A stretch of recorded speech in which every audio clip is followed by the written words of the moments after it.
Oh, peace, peace, greetings to you all. That intro is so fire. Peace and greetings to you all. It's your brother Naheem, BKA Lord Abba, aka Mr. Just the Facts. We having a conversation today, family. So make sure y'all hit the like button, hit the share button, share the video out. Share the video out. We want to have a discussion with the brothers that were at the California Task Force hearing, meaning the Morris brothers that were there. Y'all know I always make my tweets about the people and the stuff that they're saying, right? In the at the hearings. But I wanna have a discussion today. I really, really want to have a discussion. So make sure you all let me see. Okay, cool. I'm just getting some messages on the back channel as well. We got one of the brothers. Hold on. Hold on. Brother Akil L. He spoke at the task force last week. Let me bring my bro Josh up in here. He spoke at the task force hearings last week. Let me give a shout out to some of the fam real quick though, man. Shout out to Reps, Sister Faye XX, BTP Riri is in the building, fam. Sister Shanna, BTP Mod, BTP member in the building. The Sacred Freedmen, peace, fam. Let me see who else. Labor. I don't know if that's End Club or NDC Love. I'm not sure, but peace. You know I'm talking to you. Let me see. Rodney Kelly, peace. Salam. All right, so we want to have a discussion today, and we're hoping that the brother comes on. I sent them the link. Let me see. Make sure.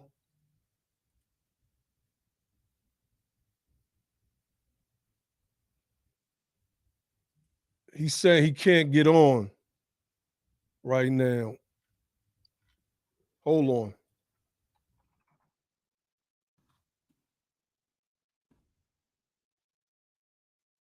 Make sure y'all hitting that like button, fam. Oh no, I put that in the wrong chat.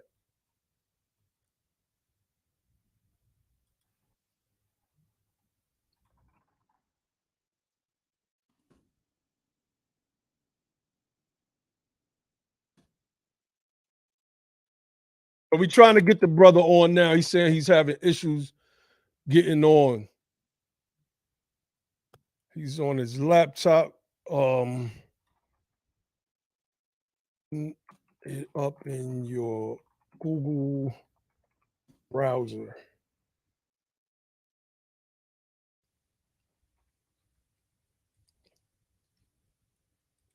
So we're waiting for the brother to come on. Let me see. All right, Josh, did you want to add anything before we get this thing going?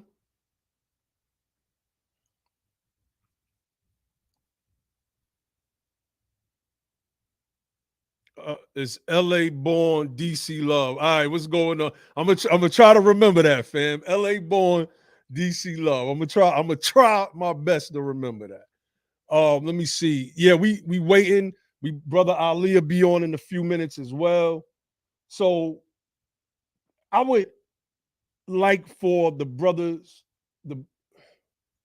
Hold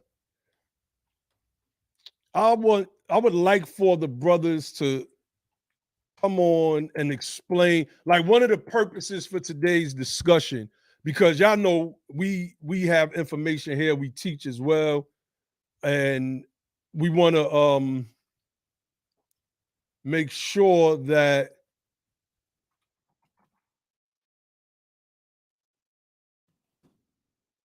now my seat is collapsing. We want to make sure that what's being said at the task force hearings is, basically tantamount to to the discussion that's being had. And the Free You merch is coming back soon. The Free You merch is coming back soon. I've been seeing the merch and the little hood videos that have been circulating. You know, shout out to my brother and to my peoples out there that copped a couple of the sweaters and the hats. I'm like, all right, that's what I'm talking about. So the merch will be back soon. But all right, so we just waiting for the brother. So I'm gonna just talk a little bit. So one of the things that we want to, and I might just pull up, let me go to the beginning of it.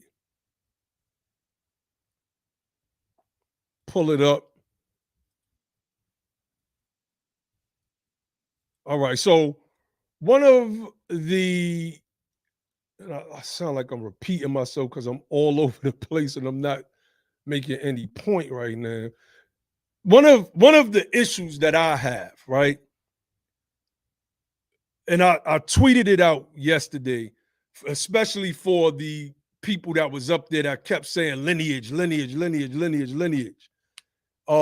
Peace, Roots Tracker, Dax D. Thomas, what's going on, fam? People seem to not understand the moment, right? That's my critique. So it's either they're misunderstanding the moment or I'm misunderstanding the moment. And I could be wrong. I have no problems with admitting to being wrong about anything. I've done so on several of occasions. It's just as simple as that. But I'm like, my mind, because I like to deal with strict methodology, is geared towards, okay, well, what does A have to do with B? Right? What does A have to do with B outside of the two things being letters? A is A, B is B.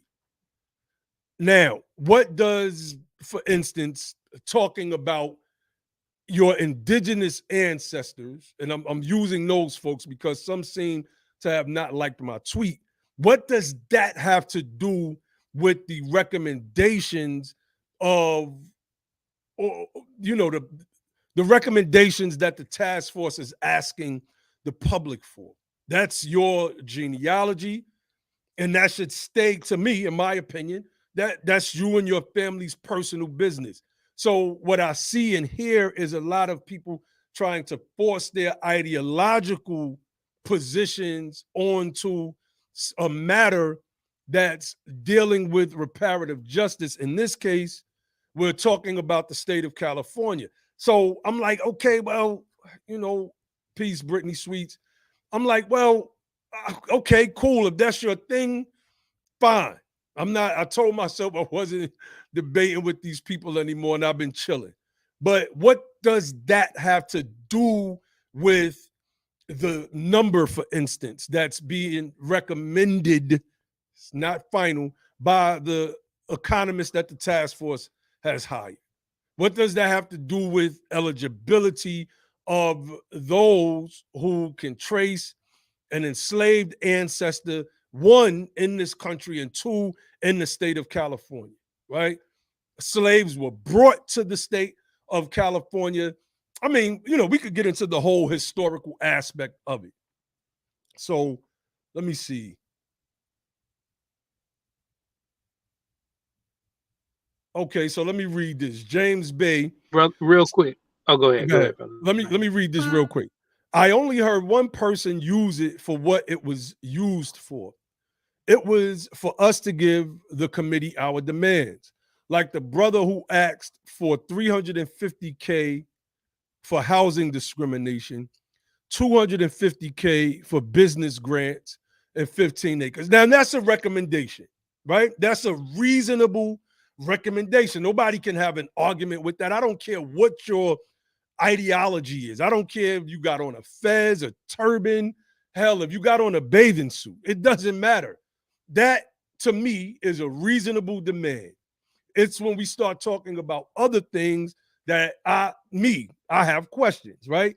And it's not just my questions. It's people that are asking the questions. So I feel that we should be able to, as intelligent people, flesh this out in conversation and add some historical context and overlays to each side of the positions, because we gotta, at the end of the day, we still gotta show and prove. And the number one thing we gotta show and prove is, how does that relate to the demands, and how will it be used if the task force is successful? So that's where we're at with it. Yeah, go ahead, Josh. I'm gonna be tight because the brother is still having issues getting on.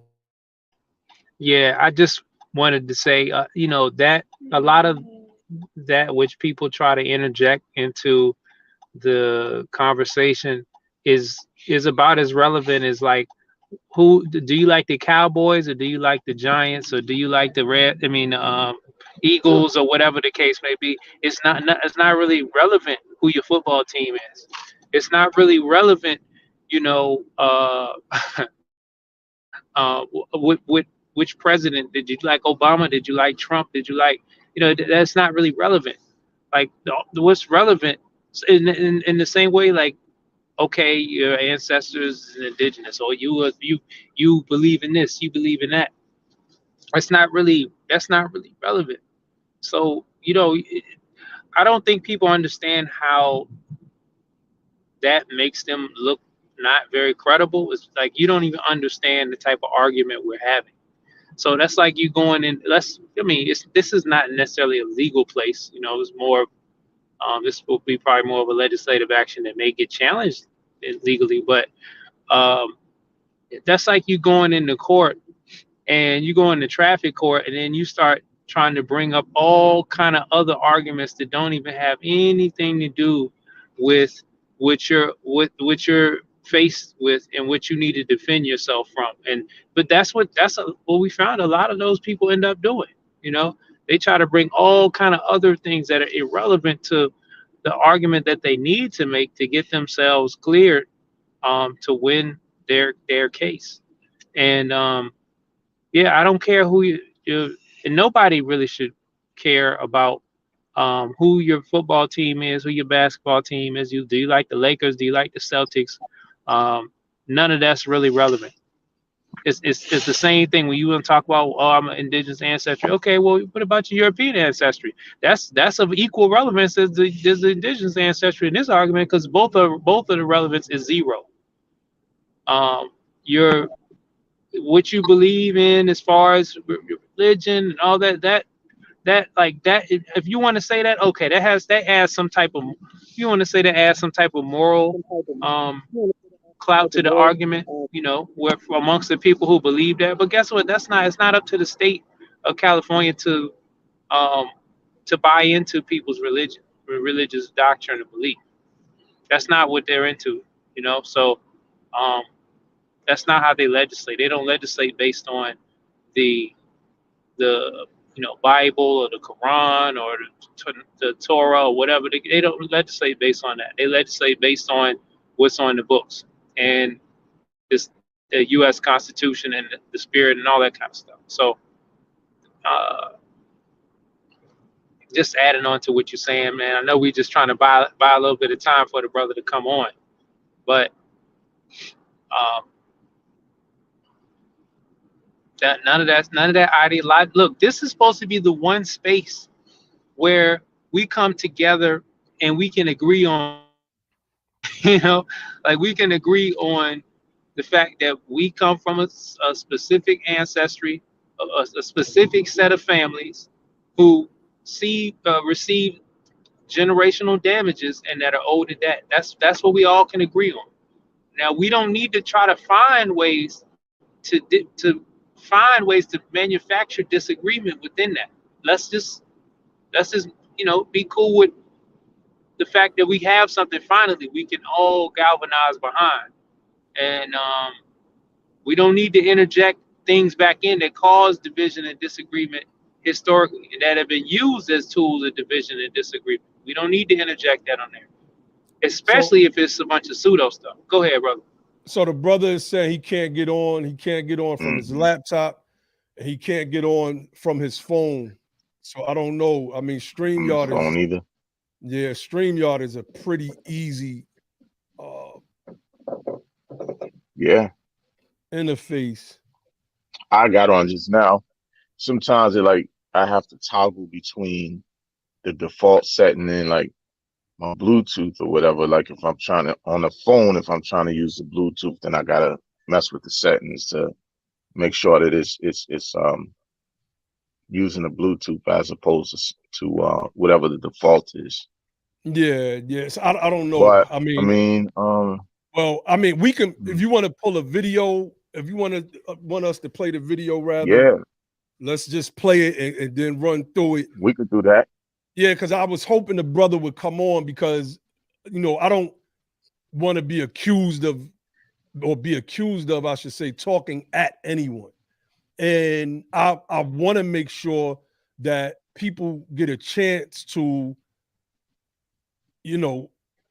defend their position, because if the position is problematic, then and it's not just us, it's the whole family. You Hmm. see what people are saying in the chat, yeah, it's no dial-in, it's no the StreamYard is just straight Hmm. Google. You could just jump right on the link. But okay, look. So what we're gonna do is we're gonna Yeah, we're it gonna get should be this thing easy. started. Huh? I said it should be easy, man. Like just Mhm. you hit the link and jump in. All right, hold I'm actually on my phone right now because my computer was tripping out, on. doing some kind of updates and stuff like that. So, like, let me just go on with the phone. If I need to pull up something, uh, on from my laptop, then I'll switch over. Indeed. All right, so let's play the Mm. first clip, and then we'll give some. Is he watching? Yeah, he said he's At watching. He least said he's is watching. he watching it live? Yeah. All right. All right. Cool. Next speaker, please.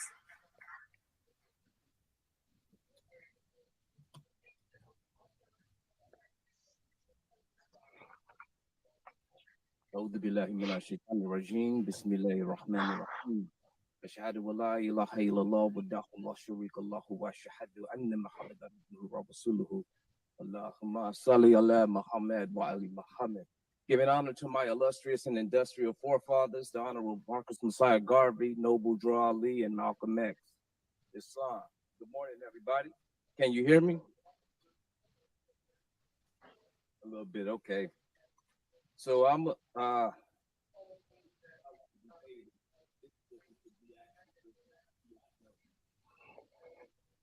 looked at the agenda and I tried to answer the 5 questions on there.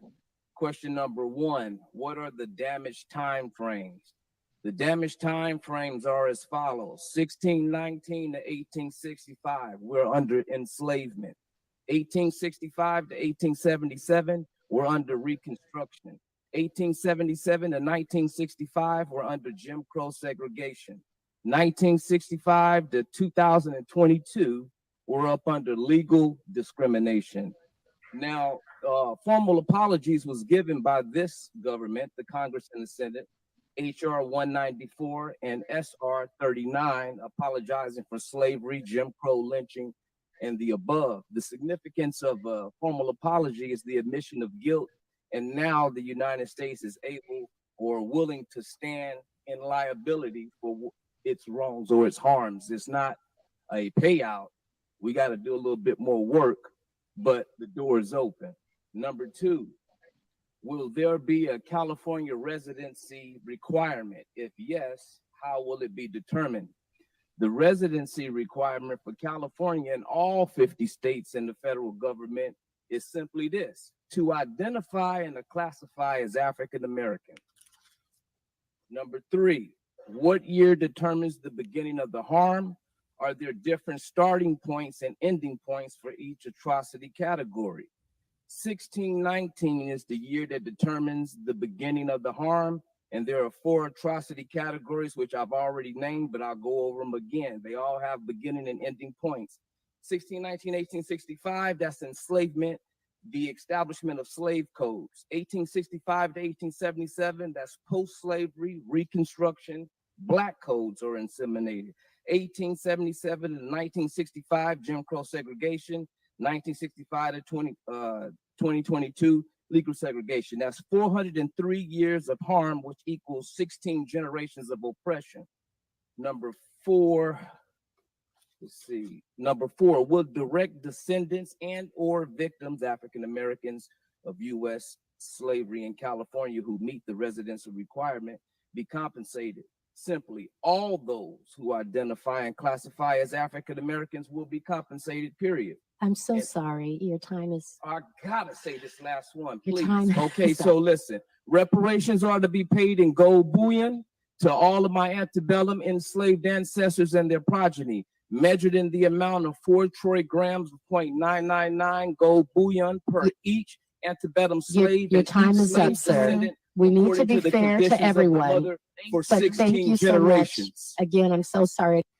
Okay, so you all heard the brothers breakdown, and we're gonna get into some of that. We're gonna get into some of what the other Moors that were there said as well.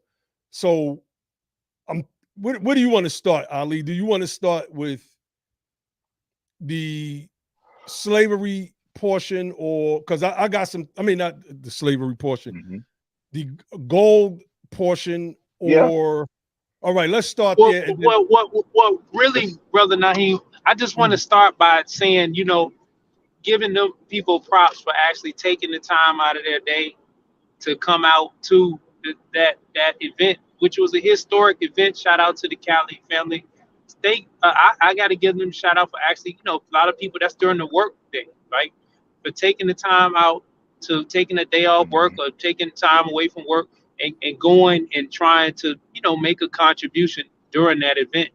And I think everybody that's participated, need to be recognized for being a part of that event. So I just want to say to that brother and others, shout out to you and thank you for being a part of that. Now, I don't want to, I know we want to get into what we disagree and what parts that people may have gotten wrong, but I think we just at least need to acknowledge the fact that they showed up and they supported. So got to give them that. oh yeah, absolutely, absolutely. So I want to, Ali, if you want to lead off with the paying of gold, right? So we understanding the gold aspect from the Moorish perspective has several layers. One of the layers goes back to something that was said by Noble Drew Ali, the founder of the Moorish movement in America in the early 1900s, starting in 1913. And that was the gold and the silver belongs to the citizens. So he made that statement. Now, many can interpret things in many different ways. My interpretation of that statement is that the wealth of the nation belongs to the citizens. That's my interpretation of what Noble Drew Ali said there. This was said in between 1927 and 1928, when you're still basically operating off of a gold and silver standard. The second layer comes out of the quote unquote white sovereign citizen movement, where they feel that cash is fiat, that it's frivolous, and that the only lawful form of currency is gold and silver. So when you have confirmation bias, when you're looking for something that bolsters something that you hold on to, you may take what the sovereign citizens have said, these white Southerners, spawns of the Confederate South, that were mad that they were defeated and couldn't hold our ancestors as property anymore. You take what they say and you add it with that statement, and in the Moorish circle, that statement grows legs and runs, and then it grows wings and it flies. But understanding how U.S. monetary operations work today is completely different than how the monetary operations of this country worked 100 years ago, literally. So we want to touch on that first. And then we're going to get into the 1619 part of it, because we have to make sure that our family, if we're going to go up and speak, we are saying the correct information. We don't want to go up on a platform like that and say the wrong things, right? It's our hope that we can put the right information out there and people can absorb it and say, you know what, I correct myself, because we've had to do that. We've ran with many of those same arguments at first. You all know that all of us that's on the BTP platform have came out of the Moorish school of thought, and we were in several other schools of thought before that. And at one point, we ran with those types of teachings and sayings, but we wisened up through study, through having builds with ourselves like we do now. And we've seen that a lot of those claims were frivolous, and they were merely talking points adopted from European American or white folks from the South who were still Confederate in thinking and still are today, that formed sovereign citizen groups like Posse Comitatus, which creates most of the rhetoric in white militia groups today that was adopted by Moors, usually those that were offshoots of the movement started by Noble Drew Ali, which is the Moorish Science Temple of America. Go ahead, Brother Ali, jump in and break this gold standard thing there. Well, there was something called the legal tender cases back in 1884, right? It was decided in March, on March 3rd of 1884. And, you know, this is stuff that we used to cover a lot when we were dealing with, you know, the sovereign citizen Moors and the particular claims that you just mentioned. With these things called the legal tender cases, one of these cases, Justice Gray made a statement, right, as part of his No relation. breakdown in the case. No relation to Brother Josh Gray, as far as we know, as far as we know. Right? So, but anyway, let me just read the quote from the case. It was the case of, well, this particular case is Juilliard versus Greenman, right? 110 U.S. 421 and 448. The quote is, Congress is authorized to establish a national currency, either in coin or in paper, and to make that currency lawful money for all purposes as regards the national government or private individuals. That was an actual Supreme Court ruling from 1884 in the case of Juilliard versus Greenman, right? And then there are several other federal cases that speaks to the same matter. As a matter of fact, it's a case from 1994 called the United States versus Greenstreet, where people try to argue these particular positions in court about Congress and the alleged national bankruptcy of the United States. So let me just read, and I think this might be interesting. From the 1996 case of United States versus Greenstreet, which was a federal case. I'll give you the citation if you need that. He said, perhaps the most bizarre basis for Greenstreet's position rests on the theory that the American system of currency is illegal and unconstitutional. Greenstreet apparently believes that he has never been provided with funding, i.e. lawful money, from the FMHA under their contract, because it failed to give him money in silver or gold. Greenstreet contended that Federal Reserve notes are not legal tender because they violate Article 1, Section 10 of the United States Constitution. The defendant Greenstreet's arguments centers around his view that the Congress of the United States of America declared a partial national bankruptcy on June 5th, 1933, under House Joint Resolution 192, which abrogated the gold clause and deprived the American citizens of their constitutional Article 1, Section 10 lawful money, and that the Coinage Act of 1965 deprived the American citizens of their required and mandated silver coinage. Thus, Greenstreet extrapolates until he is given funds in silver or gold, he will not consider any past payment to have been acceptable or satisfactory. Attacking the legitimacy of Federal Reserve notes is not a novel argument. Others have asserted such claims. However, they have been summarily rejected.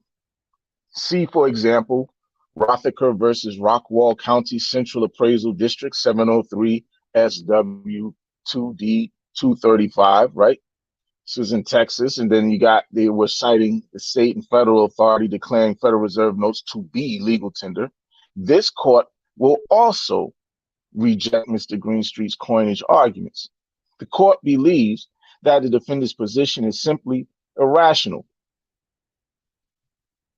Irrational.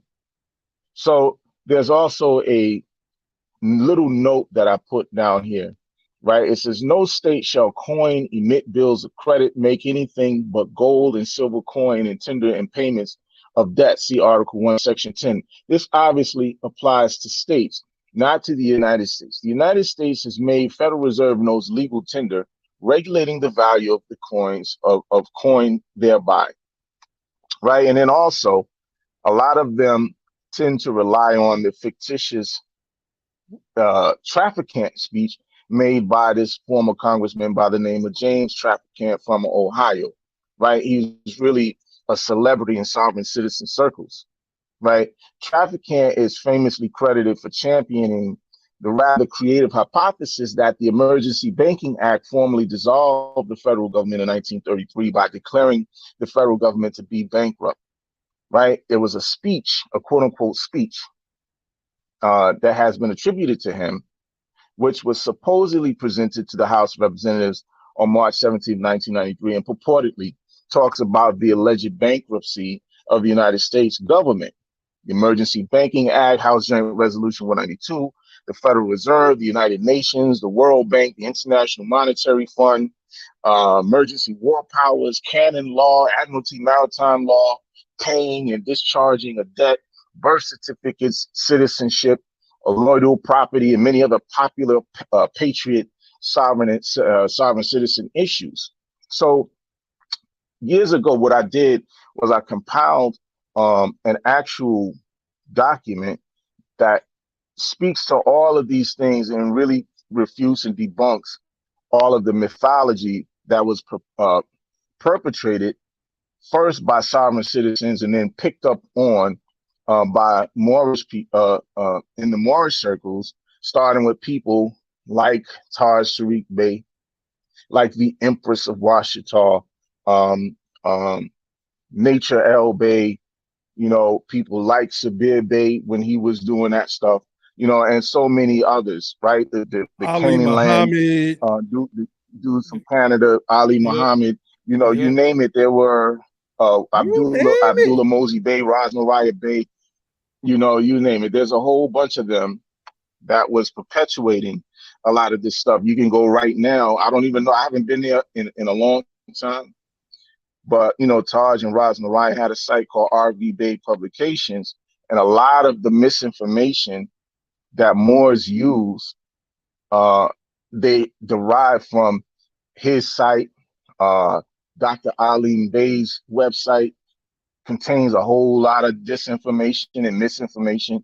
And so a lot of what they're saying has been debunked. years ago, right? And then what you really need to do, And we right, started outside of even debunking of it. Let's just be. I want to clear that up as well. that's a We fact. started it. That's a fact. And so even outside of looking at the legal tender cases of 1884 of the Supreme Court of the United States, you can also just Google why it was that the United States went off of the gold standard years ago, right? You can Google that, right? And you talk, you get the answers that you're looking for, right? It's really not even that hard.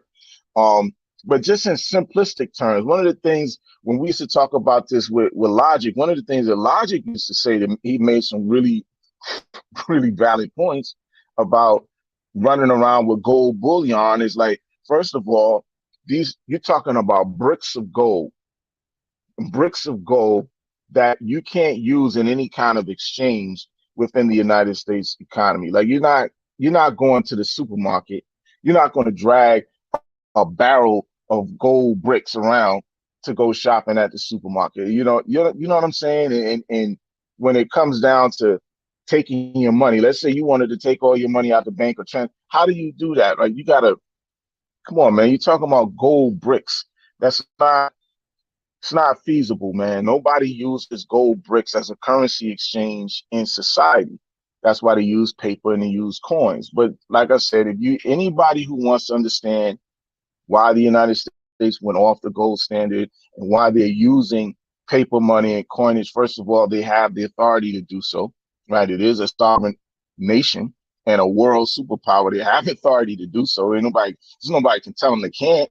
That's number one. And number two, there are other very valid reasons as to why they did that. So I'll stop right there.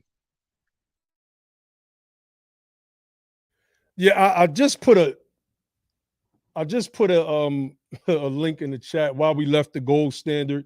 It's an article that I've read before, that I've shared before. I don't know if I shared it here on Be the Power, but I believe that I may have. I mean, I remember there was this group whose emperor lived in Philadelphia in a house in Philly. And they dubbed him like the emperor of Amexem. They called themselves the Amexem Moor Empire. And, they would have pieces of gold and silver minted. And I would get into debates with them all the time. I mean, all the time. So one day I had a debate. Yeah, me with them. too. Me too. Yeah. One day I had a debate with one of the brothers, right? And we were talking about gold and silver. It's like, I understand, but we're not on the gold standard anymore. And when Noble Drew Ali said that in between the years of 1927 and 1928, this country was still on the gold standard. Still on the gold standard. Things change, so I told the brother that, let's just say you had a gold coin, one of your gold coins, and you say it's worth X amount of money. What happens if you need a loaf of bread? Do you take the gold coin and put it on the counter in exchange for a loaf of bread? How do you get change back? What does the cashier give you back as change? You have this piece of gold worth hundreds of dollars to get a loaf of bread for $2.99. The brother told me, no, you take the gold to the exchange and exchange it for the money, and then you go buy the bread. I said, wouldn't it just be better to have the money? What sense does that make, man? Hold on, go ahead. But not only that, my bad, bro. Not only that, you got to pay the exchange rate. Like that's a service that you pay somebody for, to exchange one currency for another. So you got to pay a fee to do that. So you're not even getting a one-for-one exchange. And then you're also in that period of time where, let's say you get the money today and you want to exchange it for dollars tomorrow. The price ain't guaranteed to be the same. The market could dive, and now your gold is worth less, or it could be worth more. But it doesn't make sense if you need to take your money to, like, gold doesn't really have you. It does have utility, but the utility that it has is outside of a hard currency medium of exchange. People don't use it for. Like gold, it can help insulate from like the sun in solar equipment, right? I mean, in space equipment, they use gold as like a way to like shield from certain rays of the sun or something like that. But that's most people, most 99.99999% of freedmen never receive reparations. If that's you got it in gold, you're not gonna be building no space equipment that you're gonna contract out to NASA and SpaceX to be used. Like you're not gonna do that. So like, why not just get United States dollars? If you're gonna have to use United States dollars and nobody has some type of sharp knife and they're gonna just cut, they gotta measure and then cut how much of your gold, that a piece of your gold down, and or that's not happening, man. Come on. We got shave it. Yeah. Like you gotta shave that gold. Like 3 shavings. Let me get, man, they're gonna tell you better go to the pawn shop. That's what they're gonna tell you. That's right. So damn, I was trying to find this article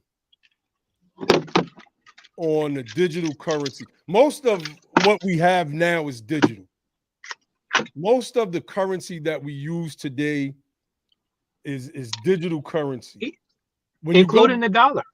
Really, when you go get your paycheck. Matter of fact, let's go to the stimulus payments. This was digital. These were largely digital payments made to people. And even like Josh said, even the dollar that's printed reflects what's in the system, right? And we could get into the whole MMT thing, etc. But we don't need to. We don't need to do that at the moment. But we got to understand the United States monetary operation. So we don't want to say that we want our reparations in gold bullion. That doesn't make sense. Not to us anyway. It doesn't make sense. We want our reparations in the form of currency that is used in the United States in exchange for goods, products, and services like everybody else is. I mean, I just don't understand the reasoning behind that outside of what I explained earlier when it came to a statement made by Noble Drew Ali in the 1920s. Then you go off the gold standard by the 30s. Muffin Nellen mentioned Nixon. That's when I believe the U.S. goes off the silver standard. I'm kind of rusty with this information. I used to know. Yeah, 1972. Yeah, I used to know this stuff by heart because of all of the debates that I used to have with a lot of different Moors while I was in the Moorish movement. We were those Moors that debated Moors that we felt were not representing the movement correctly. So I want to get into the 1619 aspect of what the brother said. Where do I want to go first?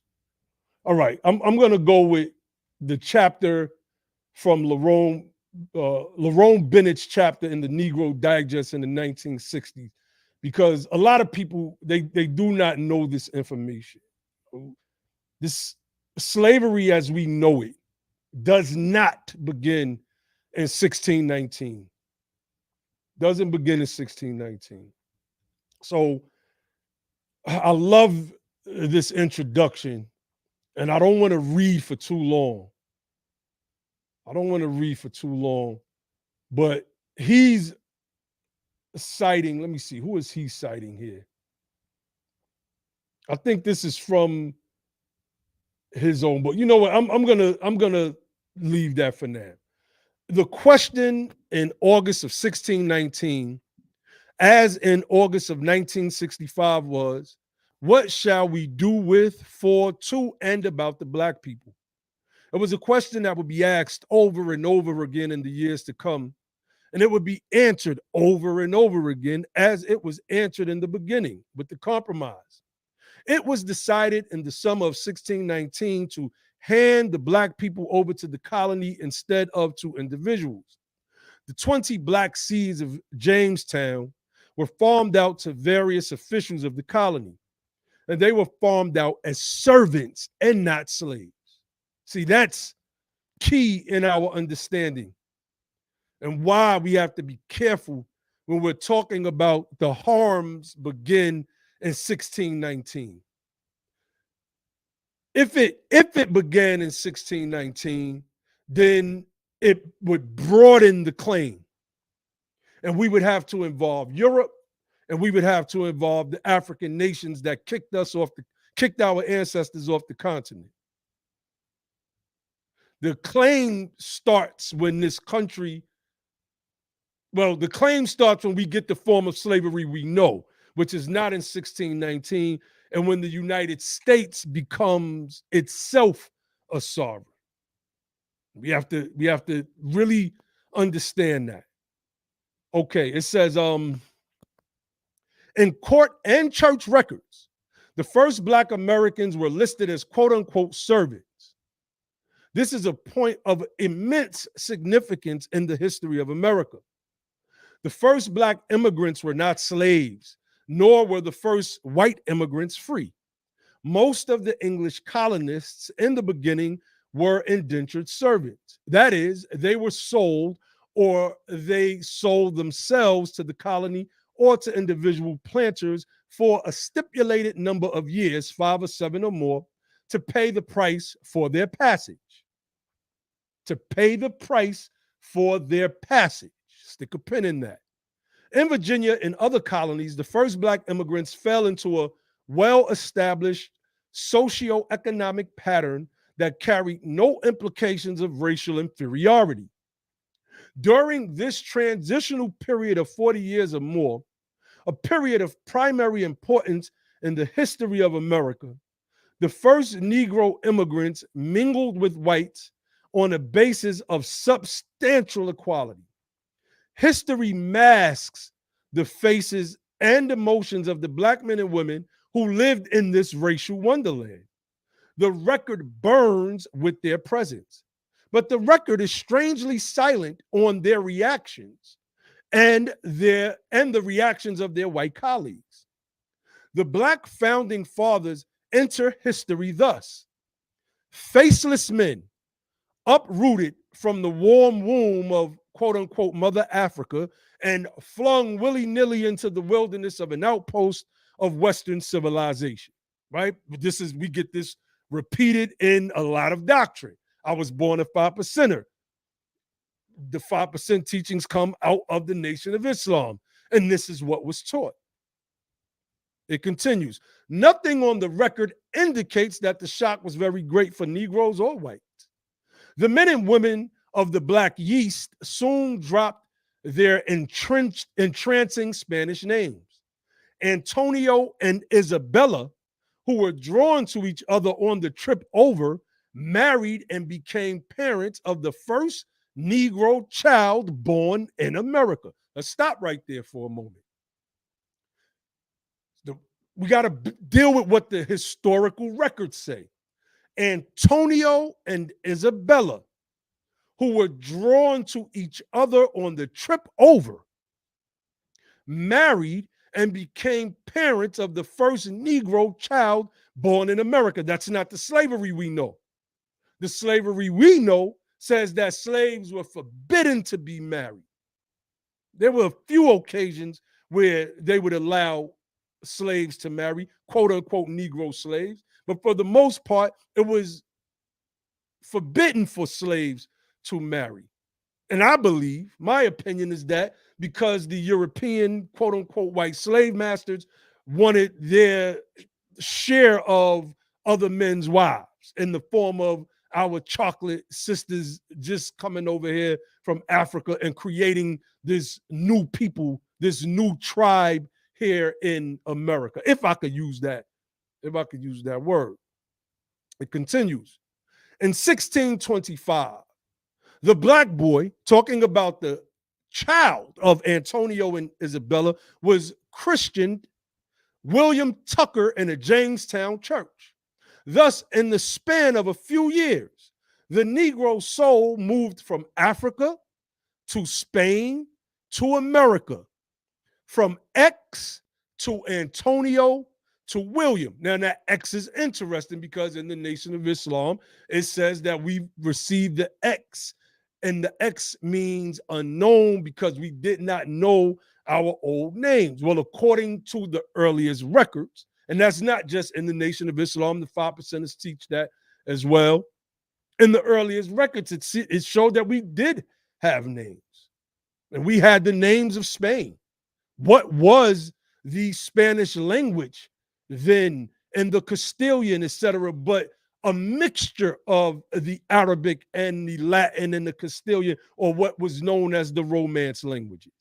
So, of course, you would have Moors with the name of Antonio and Isabella in Moorish Spain. It says, within the next few years, scores of Africans made the leap. By 1649, there were 300 black folk in a population of about 15,000. Some came directly from England, where Negroes had lived since 1553. Now, we know that our people, as Moors, lived in Europe for centuries, but that a large number of them went into Europe in the year 711 AD and established themselves there. And that's a whole nother history that I could get into, but we won't. Others came from Spain, Portugal, and the West Indies. Now, these are, they're talking about the people that came here under their own volition. And these places that are being called the West Indies today, right? That's what they're called today. It says a large number of these pioneer migrants were Christians, baptized either in Spain or England. Now, we know, based on our research, that there were a group of Muslims, Moors, that converted to the Huguenot form of Christianity, fled to France, fleeing the persecution, this Spanish Inquisition, and that thousands of them came over to South Carolina in the late 1500s. This is something that I've shown in prior research.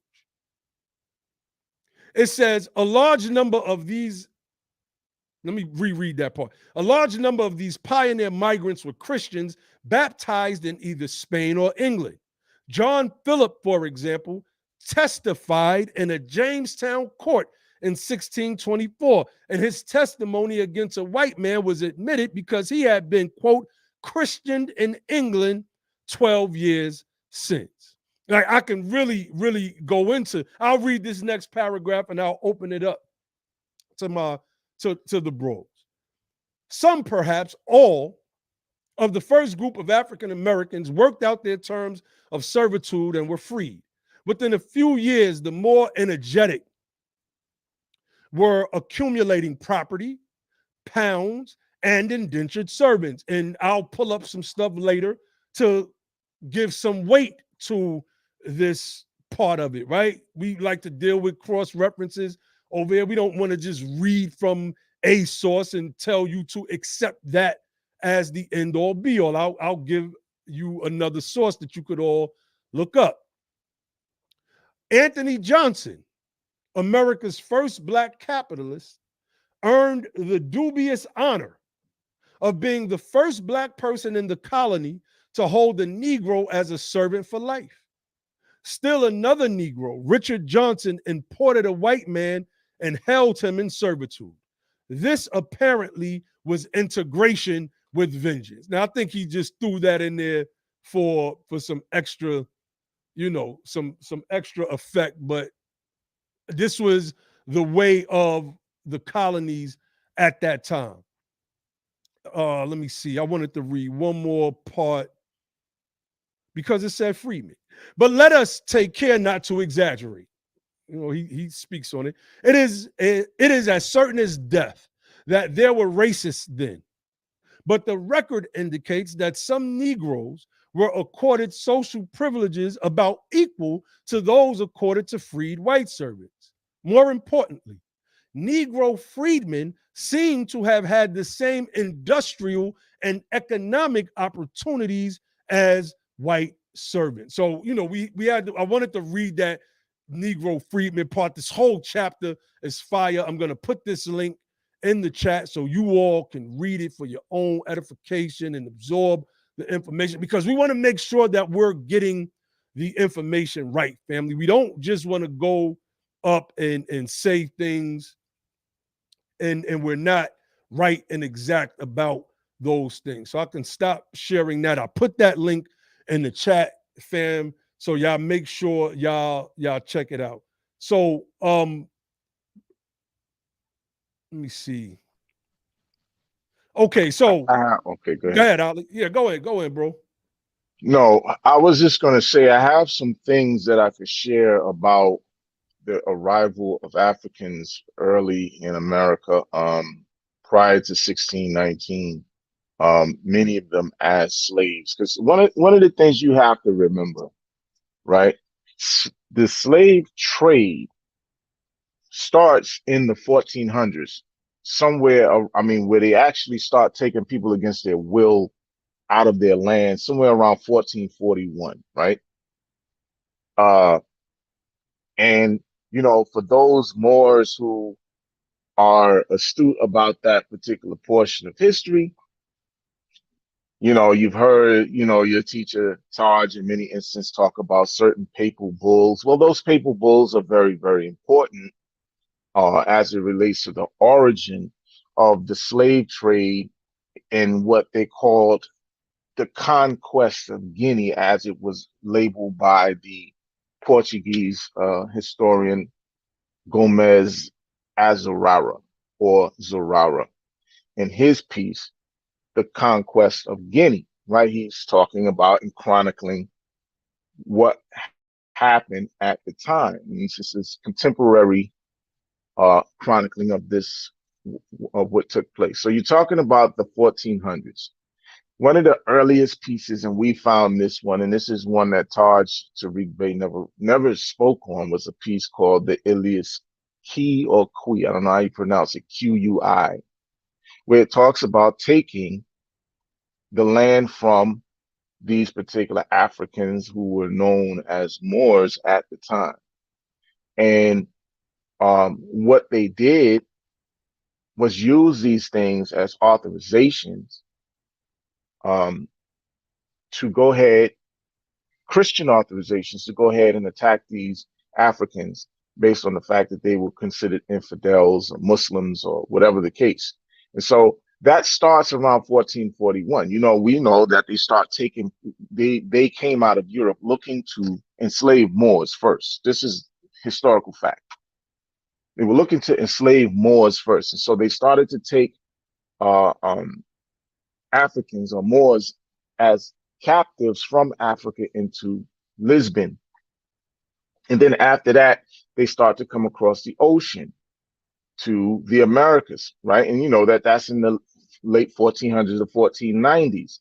Now, I have an article that I want to pull up from history.com entitled American Slavery Before Jamestown, 1619. And this is why, for me, it's problematic that people consistently mention 1619, because the truth of the matter is the enslavement or the forced labor of Africans in the Americas actually starts before 1619, right? And this is something that the Moors should be very, very familiar with. So I'm pulling up the article to the section of the article that I want you to see. Let me know if it's on the screen. Let me see. I can tell. Let me know when you. Okay, there it is. All right, cool. So it says here in this article, the arrival of these 20 and odd Africans that we talk about from 1619 to England's mainland American colonies is now a focal point in history curricula. The date and their story have become symbolic of slavery's roots despite captive Africans likely being present in the Americas in the 1400s and as early as 1526 in the region that would become the United States. Some experts, including Michael Guasco, professor at Davidson College and author of Slaves and Englishmen, Human Bondage in the Early Modern Atlantic World, caution about placing too much emphasis on the year 1619. Now, I want to scroll down to something else because it's kind of relative. All of this is relative. Something they say about Christopher Columbus. He says Christopher Columbus likely transported the first Africans to the Americas in the late 1490s on his expedition to the island of Hispaniola, now Haiti and the Dominican Republic. Their exact status, whether free or enslaved, remains disputed, but the timeline fits with what we know of the origins of the slave trade. Absolutely. Because like I just said, it says European trade of enslaved Africans began in the 1400s. The first example we have of Africans being taken against their will and put on board European ships would take the story back to 1441. And remember, 1441 is the year of the papal bull called the Ilius Qui, Q-U-I. It's I-L-I-U-S. The next word is Q-U-I. Now, I don't know if it's qui or key. But anyway, it's a Latin term. And this authorized these Portuguese and Spaniards to start to enslave Africans. And it goes on, and he's telling you that they were Moors. Like, look at what he says. It says, Guasco, when the Portuguese captured 12 Africans in Cabo Branco, which is modern-day Mauritania in North Africa, and brought them to Portugal as enslaved peoples. This is the taking of these Africans into Lisbon, to be more specific. So I'm going to stop sharing that. I want to show you something else from the National Park Services. This is a piece that I use and tweeted out a couple of times in the past, but I think it's important to the point. Let me just share this real quick, my brother, and I think we should be good with this. Hold on one second. Make National sure y'all Park Service. getting them likes up, fam. Share it out. Let's like, this is what we do. This is what we take our time out of our days. It's a Friday afternoon. We could be setting up to go party somewhere or something. But instead, we are here giving our family this education because we want us all to get it right. We've done the painstaking research so that we ourselves could get it right and so that we could disseminate it back to the family. And that's what we're doing right now. So it don't cost nothing to hit the like button, fam.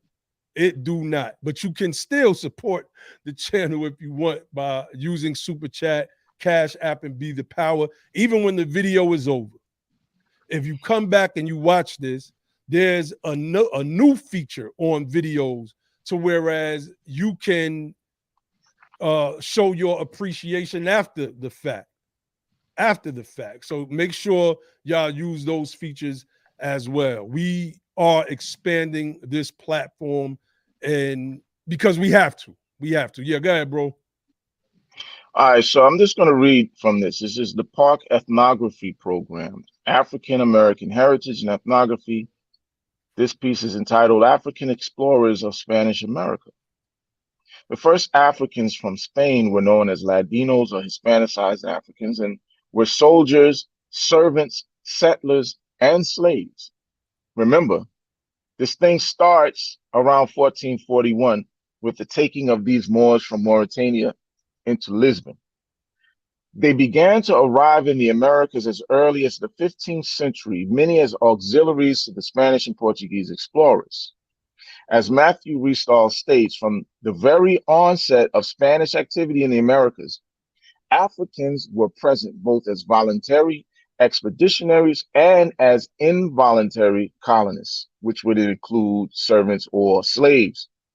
Many people of African descent initially saw passage to the New World as a means of bettering their social and economic positions. Landers notes, given their numbers and roles in Spanish port cities like Seville and their generally depressed economic conditions, it's not surprising that both free and enslaved Africans hope to improve their lives by crossing the Atlantic on the earliest voyages of exploration and conquest. Now, I'm going to stop there, right? This is, again, African Explorers of Spanish America, African American Heritage and Ethnography from the National Park Service's Park Ethnography Program. You guys can pull that up if you want. But the fact is, when you start talking about 1619, and this is why I personally have issues with the 1619 date, because one of the things that we don't know is whether or not we can connect ourselves to any of these early African explorers of the late 1400s, early 1500s. And if you can, and if a significant number of us can, then that definitely shows that the 1619 date is problematic for us and our lineage, tracing ourselves back ancestrally to these people, right? The reason why the 1619 date becomes important for Anglo-Americans is because they feel the need to predate you in existence in the Americas. So they tell the story based on the so-called 20 and odd Africans who came during the period of 1619. The Europeans, the Anglos, come a little bit earlier, around 1609, 1607, somewhere around there. So for them, it's a matter of how the narrative is shaped in terms of who the true American is. And we know that because we were here before you people. But the fact of the matter is, if you just use these general terms like European or white people or African or black people, the fact of the matter is African or black people were here before these particular Europeans known as Anglos or British or what have you, right? So they're telling the story from the 1619 perspective because they want to pretend that they actually predate Africans in the Americas, particularly North America, which is not true. It's not true. So for me, these are some of the reasons why 1619 are problematic just from that perspective. And then from the perspective of when this body politic called the United States was established in 1776, and we're trying to hold the United States responsible. For me, it only makes sense that you go back to 1776 because that's when the United States declared itself to be a sovereign, independent nation, separate and distinct from its former sovereign Britain. So I'll just leave it at that right there, my brother. Oh, excellent breakdown, bro. And we was hoping to have the conversation with the brother. He wasn't able to get on. He was having some issues. So we do what we do here on Be the Power. We teach. And I want to pull up this other article. Because I think it's important in conjunction with what I was reading earlier and what Brother Ali was just breaking down. And I'm going to put this link in the chat. The name of this article is Before New York City's Slave Market, Freedmen from Africa Were Allowed to Own Farmland. And that's important because I've had to use this when I was going at some of the Black indigenous people and other people that say we should not use freedmen, we should use Negro, et cetera, et cetera, et cetera. Same old. Anyway, so this right here shows the map of freedmen's farmland via slavery in New York. That's another article I can click on. That's another powerful article as well. I have another article that I share on long reads that comes out of one of Eric Foner's book as well. And Eric Foner is the subject matter expert on the Reconstruction period. And the other image is Harper's Magazine illustration of the New York City slave market in 1643. Right, so I could blow that up a little bit so you all can see that. That to the left, what we're looking at is land owned by freedmen in the 1650s. In the 1650s. I think that's important for us to know. And I put that link in the chat so you all, and I'm going to start putting these links in the description if I could think ahead of time to do so, because I'll be pulling this stuff up before we do the live. Sometimes I'll think about it on the spot. And I mean, I don't know, I feel like going back to put the links in the description. I used to do that at one point, but anyway, it reads, a stranger on horseback in 1650 riding up a road in Manhattan might have noticed black men working farmland near the Hudson River. It was not an unusual sight. And if he remarked on it at all to himself, he would have thought they were simply slaves working their masters' land. But no, these were freedmen working land they personally owned and had owned for 6 years. It was land in what is now the Far West Village. And it had been granted to 11 enslaved men along with their freedom in 1644. I want you to take into account the times of 1619 to 1644 and what this article is calling slavery, because it could simply be servitude, as Lerone Bennett Jr.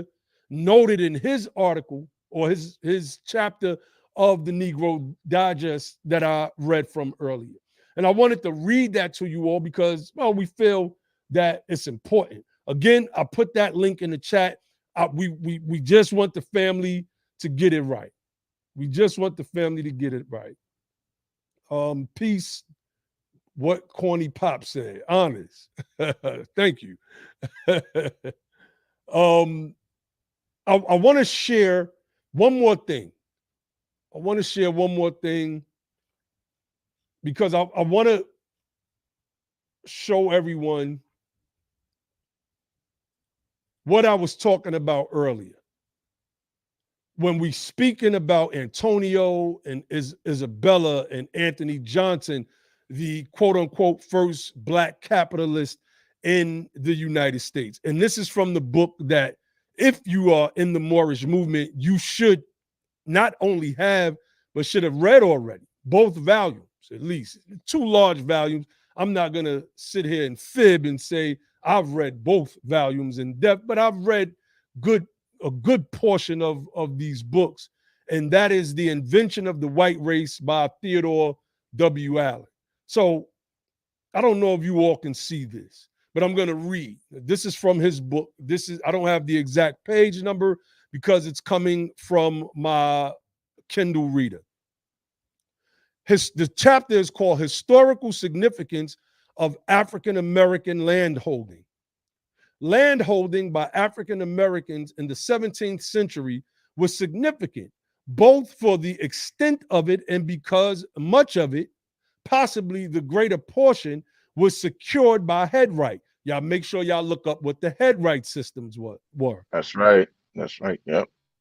This particular fact establishes, perhaps more forcefully than any other circumstance, the normal social status according to African Americans, a status that was practically as well as theoretically incompatible with the system of racial oppression. For the reader coming for the first time to the raw evidence in the Virginia land patent books or to the abstracts of them done by Nell Nugent or to the digested accounts presented by historians of our own post-Montgomery boycott era, for such first-time readers, the stories carry a stunning impact. Thanks particularly to the brief but penetrating emphasis on the subject by Lerone Bennett and to the special studies made by Deal and by Breen and Ennis, the story of the Anthony Johnson family is readily available. So here he's leaning on Lerone Bennett's research, but he takes it deeper. He notes another African American in this category, Benjamin Dole of Surrey County, may not yet find biographers. See, he dug a little deeper.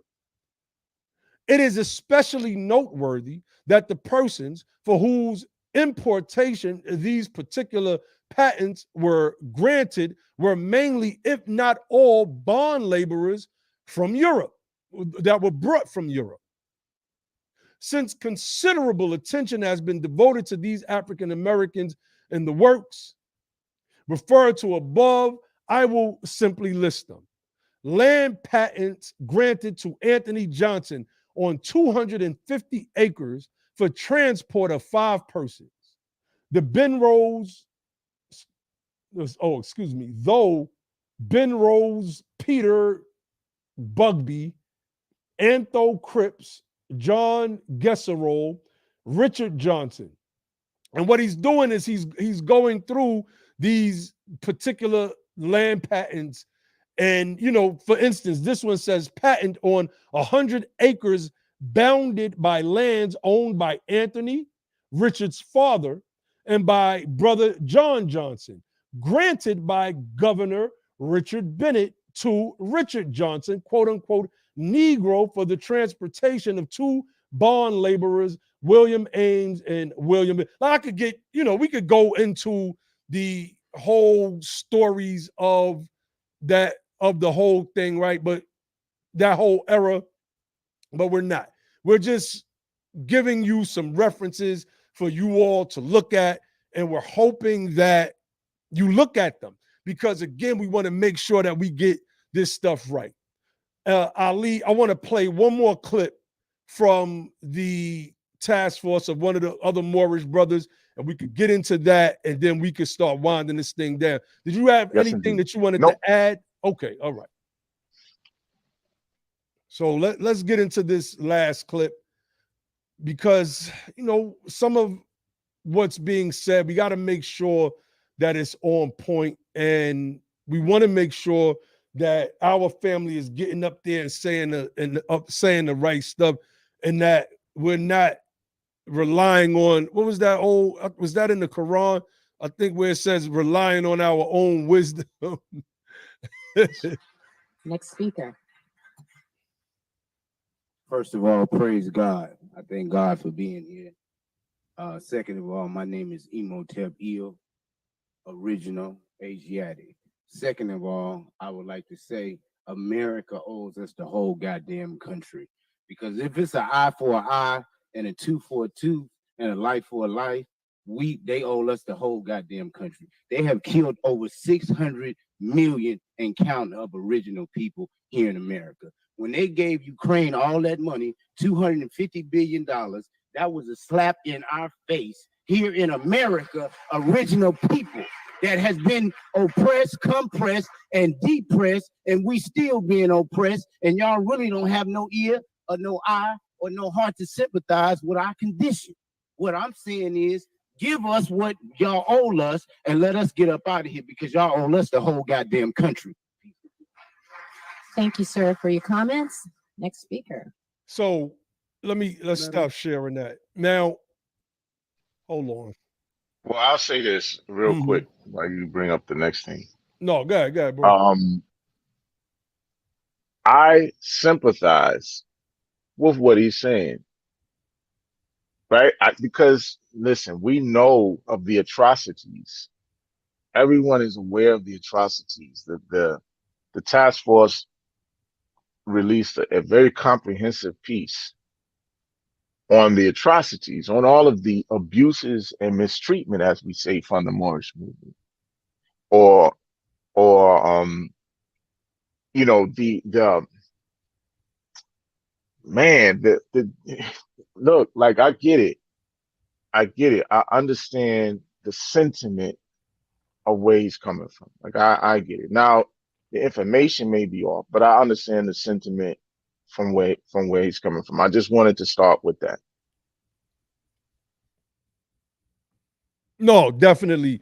And you know, the context, right? Because that was one of the conclusions.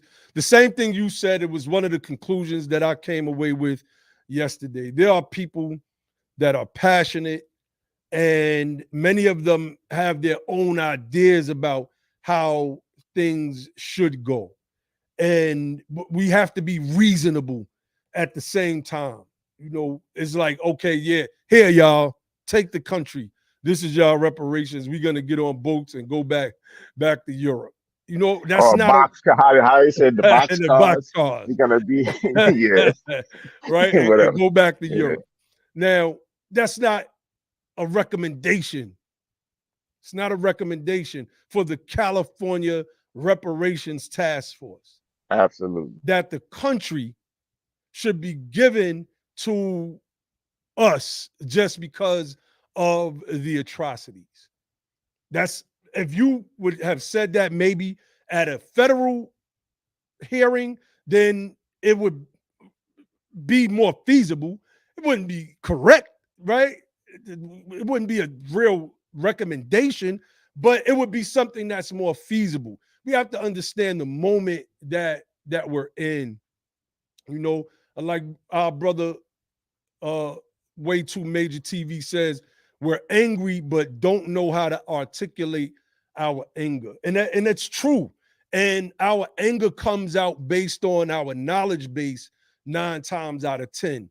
So whatever your knowledge base is, then that's how it's expressed. It was a sister that got up and was like, we in Texas and we are watching you. We are watching you all very closely. Like that's not a recommendation to the task force for how California should deal with its reparations program or state act of atonement program that it is trying to implement. This is somebody that's coming up there to create a viral moment by finger wagging at the council, particularly one person, if we're being honest. If we're being honest, they're finger wagging at one person, which is just crazy to me. And it shows, you know, we do have a lot of healing to do, and it's understandable, right? A lot of this stuff is understandable, but we got to understand the moment that we're in. You are there to help make recommendations. Had I gone, and I just thought of this, right? And I went up there to give my 2 minutes. I would have tried to give clear. I would have said it. You know, my name is Naheem Way. I've traveled from the state of Georgia by way of New York City. First honors to the chair of the task force. That's first and foremost. Honors to the task force for this monumental task that you all are, you know, undertaking. Not to go, I'm watching you. I'm watching all. We're watching all of you. No, like that's we got crazy. Our good eye on you. Right. So the good eye. We got the good eye on you, not the bad one, the good one. right. And my recommendations would have come via my own studies of California, from listening to Brother Chris Largison's Twitter spaces where he's reading from the reparations report that the California task force produced, right? We have to deal with the proper methodology. We have to approach things intellectually and stop approaching things from pure emotional. And social media, what the hell is the word I'm looking for? They're trying to create these content moments, because that's not what this thing is about. It's not what it's about. You have people that's mad because they're not getting credit for where the legislation is now. AB 3121. There's a whole bunch of nonsense that's going on. We gotta fix that stuff, family. It has to be fixed. Fix your hearts. Gotta learn to love instead of hate, man. That's you right. know. Fix your hearts, family. For the Morris family that's listening, you gotta learn to love instead of hate. That's right. That's what ain't that what the leader says? That's like, right. Come on now. That's right. Let me see. Sister BB says, also, it's very distracting. Family making specific demands, i.e., stating they want a $3 trillion fund. Yeah, you know, It's crazy. people are going to come with all sorts of unrealistic things because, again, like to the point that you're making, they're not operating out of knowledge, wisdom, or understanding of what is going on from a technical perspective. They're dealing with it based on how they feel about the abuses and mistreatments for generations. And it's making everybody hella angry. They see the way Joe Biden is talking about, like I tweeted out, he's talking about uh, committing $55 billion to a group of African leaders whom he apologized to for this nation's original sin of slavery. Why are you apologizing to the heads of state of African nations, the same places where the people reside that actually kicked our ancestors off of the goddamn continent? What are you apologizing to them for when we are the ones who actually had to endure Negro chattel slavery and sharecropping and Jim Crow laws and redlining and sundown town? We're the ones who had to go through that. Why are you apologizing to the people who are the descendants of the slave traders? That's right. That's right. And then talking about committing $55 billion to them, but they're going to tell us when you're asked about reparations for the American freedmen families, hey, Latinos are the future and they are the people that we need to invest in. So yeah, I understand when you put all of that into context, right? When you think about all of that, I understand why people are coming up angry. Like, yo, man, you know what I'm saying? They mad because they see the way all of this stuff is going. Like the one brother mentioned about the Ukraines and how they committed all of this money to the Ukraines, right? These people are white supremacists, but they committing money to these people. And we'll try to tell you, no, this is a black and brown thing. We got to deal with the Native Americans. We got to do reparations for them first before we get all of this foolishness. So I understand the sentiment from where people are coming from. I'm not saying I agree with what they're saying, right? You know, y'all owe us the entire country and whatever, right? All of those kinds of arguments at a state or local reparations task force hearing is ridiculous, right? And irrelevant to the points that you know they're dealing with and what it is that they're trying to do, what their mission is or their job is as a task force. So I know that all of that stuff is out of bounds, but come on, I mean, we know why people feel the way they feel, you know. That's right. That's right. And we understand the anger, right? And I would rather hear that anger, even with what the last Morris brother said. We understand, right? And it's not directed at the task force necessarily. It's directed at America. It's directed at America.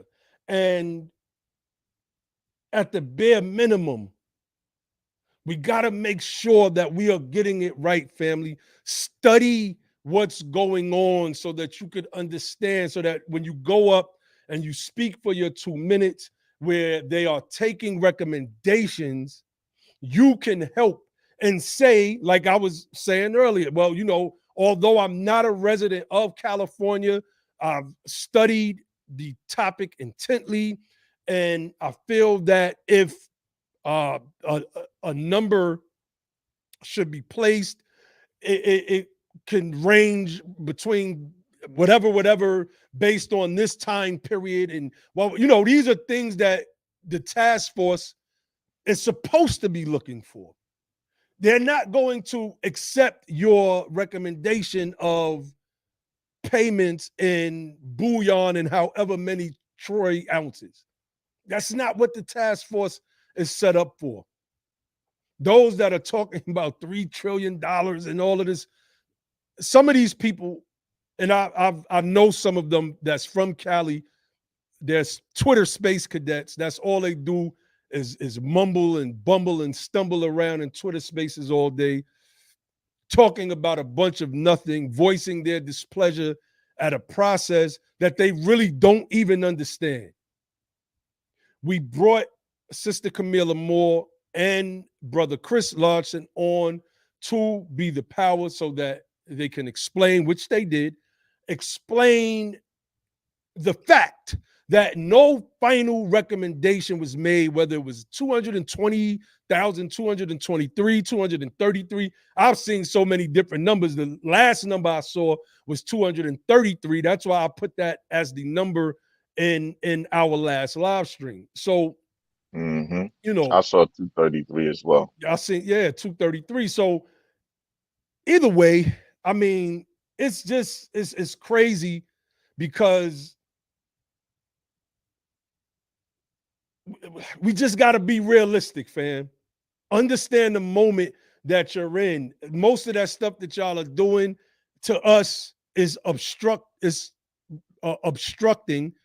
That's first and foremost. It's distracting, and it's not moving the needle any forward.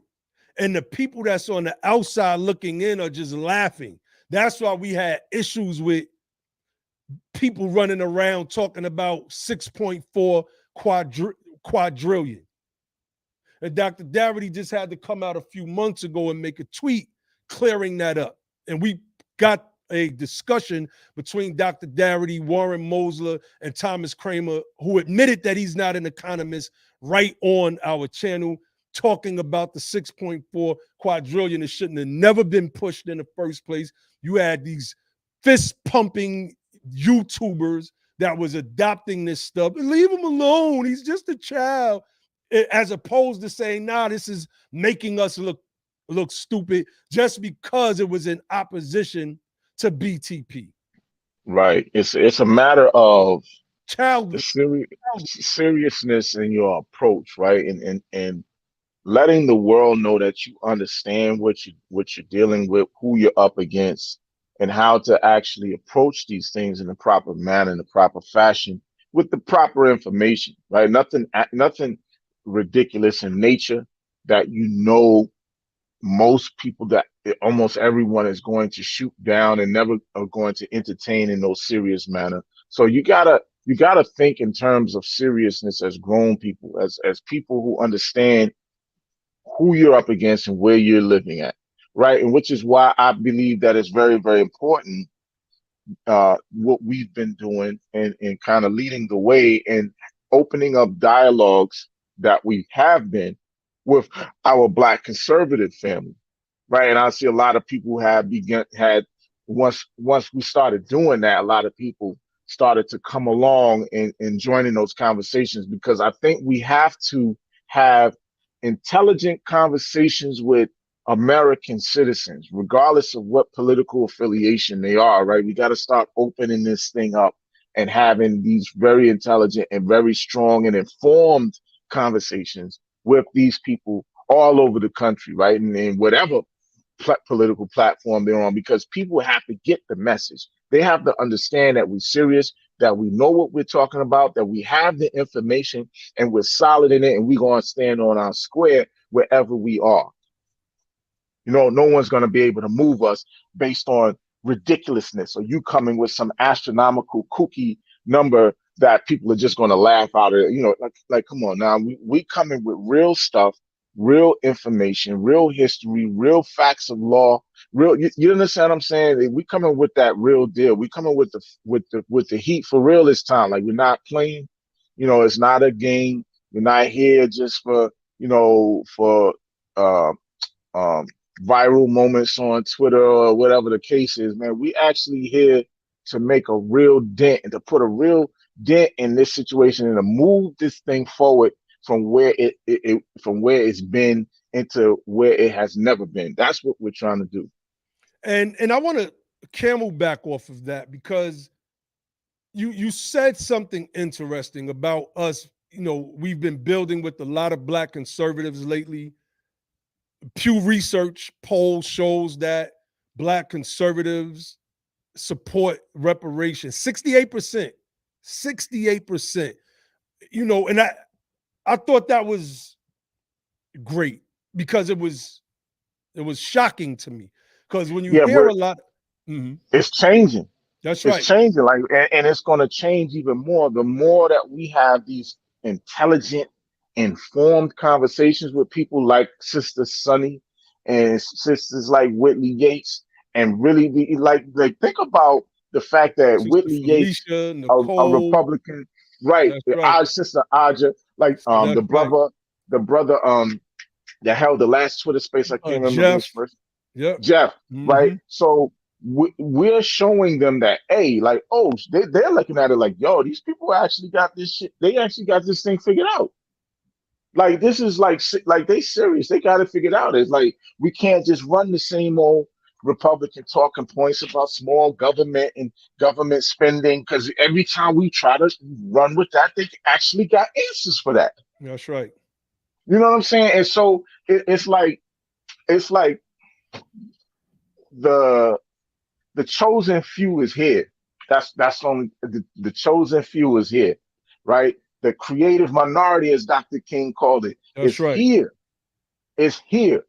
We here, and there's nothing going to turn that around at this point, man. So I think at the end of the day, I think it's for those of us, and we know who we are, right? Because in my mind, I've identified who the creative minority is. I know who it is, and I know who it's not. So that's why I was saying what I was saying about certain people. A bunch of these people we need to just cut off, because they're not a part of what we know to be the creative minority. They're not a part of who we know are the chosen few, who are going to lead this thing and move it to where it needs to be. It's always been like that. It's never been the majority or the masses of people who make things happen. It's always that elite group. And when I say elite, I'm talking about enlightenment. That's right. It's Not the elitist. enlightened ones. Not People are elitist, right. I mean enlightened. You The know, enlightened. That's why the Europeans talk about Illuminati. Illuminati just means enlightened. That's right. That's right. We are the freedmen enlightened. That's a fact. and we That's a accept fact. that. We accept that. And you know, we humble ourselves so that we don't look us, you know what I'm saying, come off that type of way to certain people. But what I've noticed is that people, they take advantage of that. You know, they follow us in these spaces. Then they themselves try to step up, right? Then they themselves try to step up, and they don't do as good in the space. And they're only there because they're trying to grab the attention away from the enlightened ones, which is crazy. So, you know, there was this one sister, and I'm not gonna say her name. We was working on this project together. Y'all may have heard us mention this before, maybe in the Twitter space. I don't know if you've heard us mention it here on BTP, because we got to be honest, a lot of what we're dealing with is misandry that's in the movement, and it has no place. Misandry, misogyny, none of that stuff has no place in this movement. We could be against what we want in our personal lives. That's our personal lives. But the goal is for us to work together. You know, people be talking about this working together. Be like, we always extended our hands to work with everybody. Always. Anyway, so we're doing this paper. We're about to do this press release with this particular sister. And she gets, you know, some press on. I don't know that she's a sister, brother. I don't know about that. Understood. She gets some press in Newsweek and The Hill, YouTube channel, et cetera, et cetera.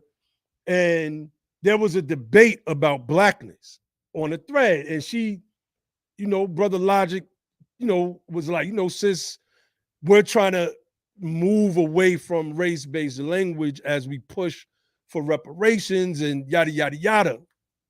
And the sister, she kind of shot back sharply, you know, honest for the contribution, brother. Way too major. I know your name, so I'm trying to say your screen name. And he's right about what he's saying. That's right. Well, I'm gonna get to that. Matter of fact, I'm gonna leave it up. Mm-hmm. I'm gonna leave it up. Mm-hmm. So she tries to debate with us on this topic of race. You don't want to do that. We've been doing this for the past 12 years. So Brother Logic tells her, look, we'll take this conversation off Twitter, because we know where it's about to go. You're about to get cleaned up. You're about to get cleaned up on this subject. So Brother Logic was like, let's build on the back channel. Now, before that, Brother Logic had been building with this sister for like 7 days straight, catching her up to speed on all of the information, because that's what we're about. We want on the Freedmen language, on the all of Freedmen that. language, because we want everybody to get it right and understand it from the same level that we understand it. That's what you see with Sister Reese, who spoke at the reparations rally, the reparations march, on October 16th, the rally that we held, that wasn't held by no Democratic operatives or no other stuff you hear these liars out here saying. So let's clear the air on that. Because we had built with that sister, but she was an attorney. So she was that sister showed me some 2 or 3 new things. I was like, we didn't see this, sis. Thank you. Now we have some things to add it to our. You see, that's how each one teach one works. I grew up as a 5%er, and that was our motto: each one teach one. And as the sister was learning, she was able to pull some things out. Have you looked at this? I'm like, oh no, we haven't seen that before. Wow. No, this sister blocked all of us. The one we're talking about, that we had the debate that we tried to take off the back channel. She wound up getting cleaned up on Twitter. We cleaned up, and it was respectful. It wasn't no vitriolic statements or no aggressive and comments. That's not Sister Reese that you're talking about. No, you're that's talking not about Sister Reese. The other one. This other sister. That other chick. The other chick. Yeah. So she blocked all of us, right? Then recently, she put out a tweet talking about the race-based thing and how it didn't work and why the race. I think she even used the term freedmen, why we need. Yeah. Which is what we were saying from get-go. She uses it all the time. That's right. She uses it all the time. And the key is trying to move us out the way instead of us building together, growing in our understanding together so we could become formidable together as a closed fist. There are people that want to be in front of stuff so that they could take credit for it. The me, look at me, Bro, look at me people. She came to us, like a number of people did, to have back channel dialogue and to learn certain information. She got the information, turned around, started an argument, lost the argument, blocked all of us, and then took the information and ran with it as if it was hers, right? She's not the only person who did that. There was another dingbat who did the same thing. We just having an extra conversation right now, y'all. Another dingbat who's a sack rapper for this other lion dude on the West Coast, who did the same thing. Came to us, had a back channel dialogue, got a bunch of information, turned around, started an argument, lost the argument, went on social media, started all kind of BS, wrote a bogus article about us and about the Moors and all kind of stuff. They started these rumors talking about the Moors are trying to take over the reparations movement, all of this nonsense. And the Hebrew Israelites. The Moors and the Hebrew Israelites, and then blocked us, but using the very information that she learned from us, and then want to shit on us at the same time. Man, listen. That's why I said people need to be cut off, because we had let too many people had too much proximity to us, had too much access to us that they should never have been allowed to have. That's just the facts. That's right. And I want to clear up something else before I get to my brother's comment. When it comes to the language of the Cali, and I want you all to hear this, share it out. When it comes to the language of AB 3121 and the disaggregation bill, first and foremost, it was NAASD and CJET. They are the crafters and the architects That's right. I want that to be clear. So anybody else you hear saying, oh, you know, I made sure that the language was right. No, they're lying. Liar. They're lying. It's a liar. They're lying.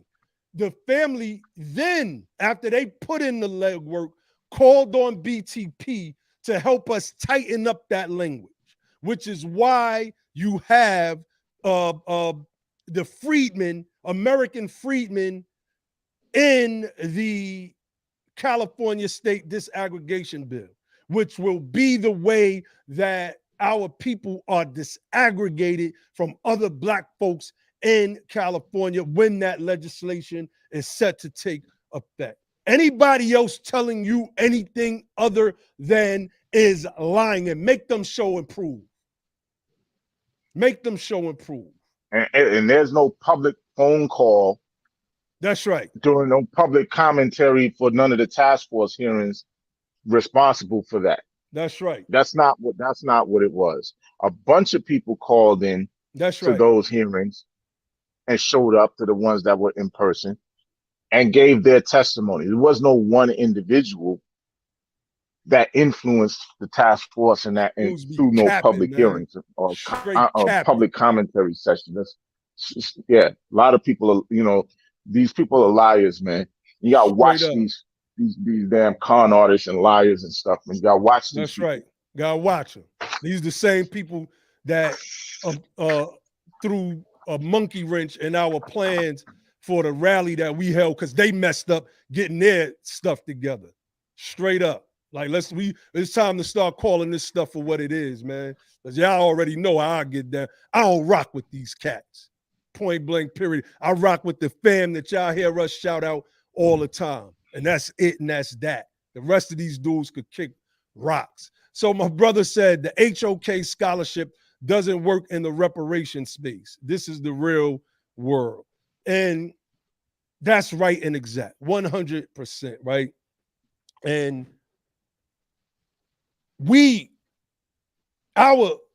it's so funny because I always mess with Sarnetto on this. I just jumped on one of his live streams the other day, and I was messing with it because he was rushing me off. I said, there you go. I'm always the last one to be brought on and the first one to be kicked off. Because they always had their thing against the Moors and Islam, et cetera, et cetera. And I used to go right on there and clean them up. Clean them right up. Matter of fact, when I went on the other day, and Sarnetta was talking about his HOK lineup, I was like, Sarnetta, I'll run through your whole HOK lineup like Marshawn Lynch. And I'm rusty. I'm rusty with it. So, you know, I'm just saying. And I was dead serious, though. I was dead serious. He had this one guy on there, and I just touched him up real quick with a couple light jabs, little slap boxing. One of them old clowns. Some clown from the UK or wherever. Where's he from? Ireland or France? Yeah. Uh-huh.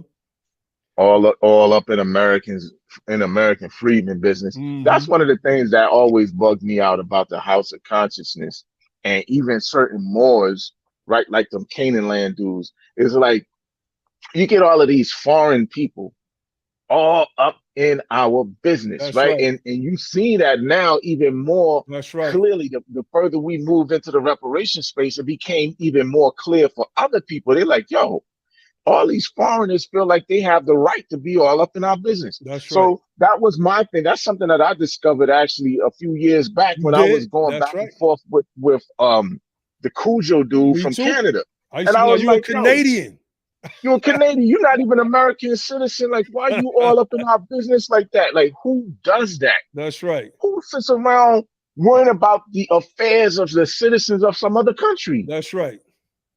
And then lying and giving them wrong information that they're using, going out and getting arrested off of. Bro, the foolery of an American citizen to take the advice of some foreign person on how to conduct themselves as a citizen of the United States. It's another guy. Insane. It's this guy right now that be in Twitter spaces. He's like a big hater of me and the term freedmen and BTP up in Canada. Ain't that something? What's going on with these Canadian dudes? He just be running around lying all over Twitter space. Can't back up none of his arguments. Damn sure wouldn't come up up here on BTP. We'll run them through the meat grinder and the wood chipper, straight up. Because the only thing we're going to do is scholarship. We ain't going to yell and curse at you and scream and do all of that stuff that's allowable in certain Twitter spaces, you know. So we ain't doing that. We ain't doing that. So it is what it is, straight like that. Sister Shanna, thank you, our Sister Shanna. For those that do not know, she is a part of all of the organizations in California that are putting in that work. And let me read what she posted. Coalition for a Just and Equitable California, CJEC, one of the community anchor orgs to the AB 3121 task force in 2022, and National Assembly of American Descendants of Slavery, NAASD, Los Angeles. These are the people on the ground in all of the rooms, and all. They're not making phone calls. They are there. They are responsible for the crafting and the drafting of the legislation that you see, in conjunction with heavyweight politicians out there like the good Sister Shirley Weber, who gave an excellent live streamed speech, if you will, at the NAASD summit a few months back. Shout out. Let's give some shout outs, man. Shout out to Sister Friday. Shout out to Brother Chad, Brother Marcus Champion and his whole family. Who else, man? Mark Stevenson. Mark Stevenson was good. Who else? Our Cali fam that I'm Chris missing. Larson, of course. Good. Shout out to Amenda Media and all of the family that put out, you know, the live streams. Who else? Sister Lori. The Queen of LA. Our Sister Lori. Sister Tiffany Quarles. I mean, I know we forgetting a few people, but I mean, everybody that's with NAASD, everybody that's with CJEC, that's out there in California, man, that's putting in that work. They are. Shout out to our sister Roz. Happy Earth Day to our sister DMV Happy Freedman. Birthday, Roz. That's in the building. Like, these are the people that's putting in this work. Anybody that's telling you that they are putting in work when it comes to AB 3121, again, let me stress, they are liars. Take this clip, put it out there, tag whoever you want, and make sure you tag me in it so that I could say that, yeah, no, we putting in this work, because we had to do that with the Phantom, one of them Phantom dudes that run one of them so-called black media channels, mentioning these cats talk about that they out there leading along with other grassroots activists. No, that's not true. It's not true. Cats ain't putting in no work. None. Zero. At all. Dudes, these people sitting around arguing with Africans and Jamaicans and stuff all day, talking about jollof rice and all that kind of shit. That's what they're doing. That's right. That's what they're doing. They ain't doing nothing, man. That's right. Josiah, Darlene, Carol, Trish, Raphael, Nita, Tish, and Lori. Like, these are some of the names that we miss. These are some of these people I met a few months back at the NAASD summit. Beautiful people. Freedmen that's moving with that loving Freedmen energy. People that's putting in that work. That's what we respect around here. Straight up. Shout out to Brother Rashad. That's right. Shout out to our brother Rashad. That's right. Shout out to Sister Reese. I know Sister Reese was going. I know her labor period was December. I gotta check up on the sister. I sent her a text. I ain't getting no response back, so I'm thinking she probably going through, you know, having her baby. So we want to send our get well to our sister Reese. You know, shout out to the people that came out and supported the event. Shout out to those people who came and supported that reparations rally and march through Washington D.C. with us. You know, the people who recognized the real, didn't buy into the lies of the liars and the deceivers and the bullshit artists on Twitter. That's right. Okay, straight BS artists and liars. So her sister Shannon said, we have CVS long ass receipts on everything. Dr. Shirley Weber, Governor Newsom, the task force themselves, the California Department of Justice know who we are, period. That's right, Sister Shannon. That's a fact. That's right. And you know who else is missing from this conversation, Brother Ali? Who that? There's somebody important that's missing from this AB 3121 conversation. Sister Camilla, who you talking about? No, not and damn, we forgot Sister Camilla and the shout outs. Definitely shout out to our Sister Camilla. No, when everything was getting going and things was kind of looking maybe bleak, and you had, you know, the one cat over there in the West Coast that's with the coat that's trying to take credit for everything and now trying to diss the stuff now. AM, we ain't gonna call their names, AM, right? That's right. Shout out to Dr. Darity and A. Kirsten Mullen as well. Absolutely. You know, the people that put in real work. We shout out the people that put the work in. 3 decades long of work. That's right. There's a brother though. That's yeah. right. There's a brother that don't get enough mention when we're talking about this AB 3121 subject, because based on how the story got back to me, he was the one that kind of helped revive it, because, you know, they didn't know which way the direction was going to go. And I could be corrected if I'm wrong. And that's Brother Ice Cube. Shout out to Brother Ice Cube. Brother Ice Cube. From what I heard, and Sister Shanna is in the chat, so she could correct me if I'm wrong, and any of the family that's in the chat, it was Brother Ice Cube that kind of revived, I think revived AB 3121 when things were looking a little bleak. Fam, y'all correct me in the chat on that if I'm wrong.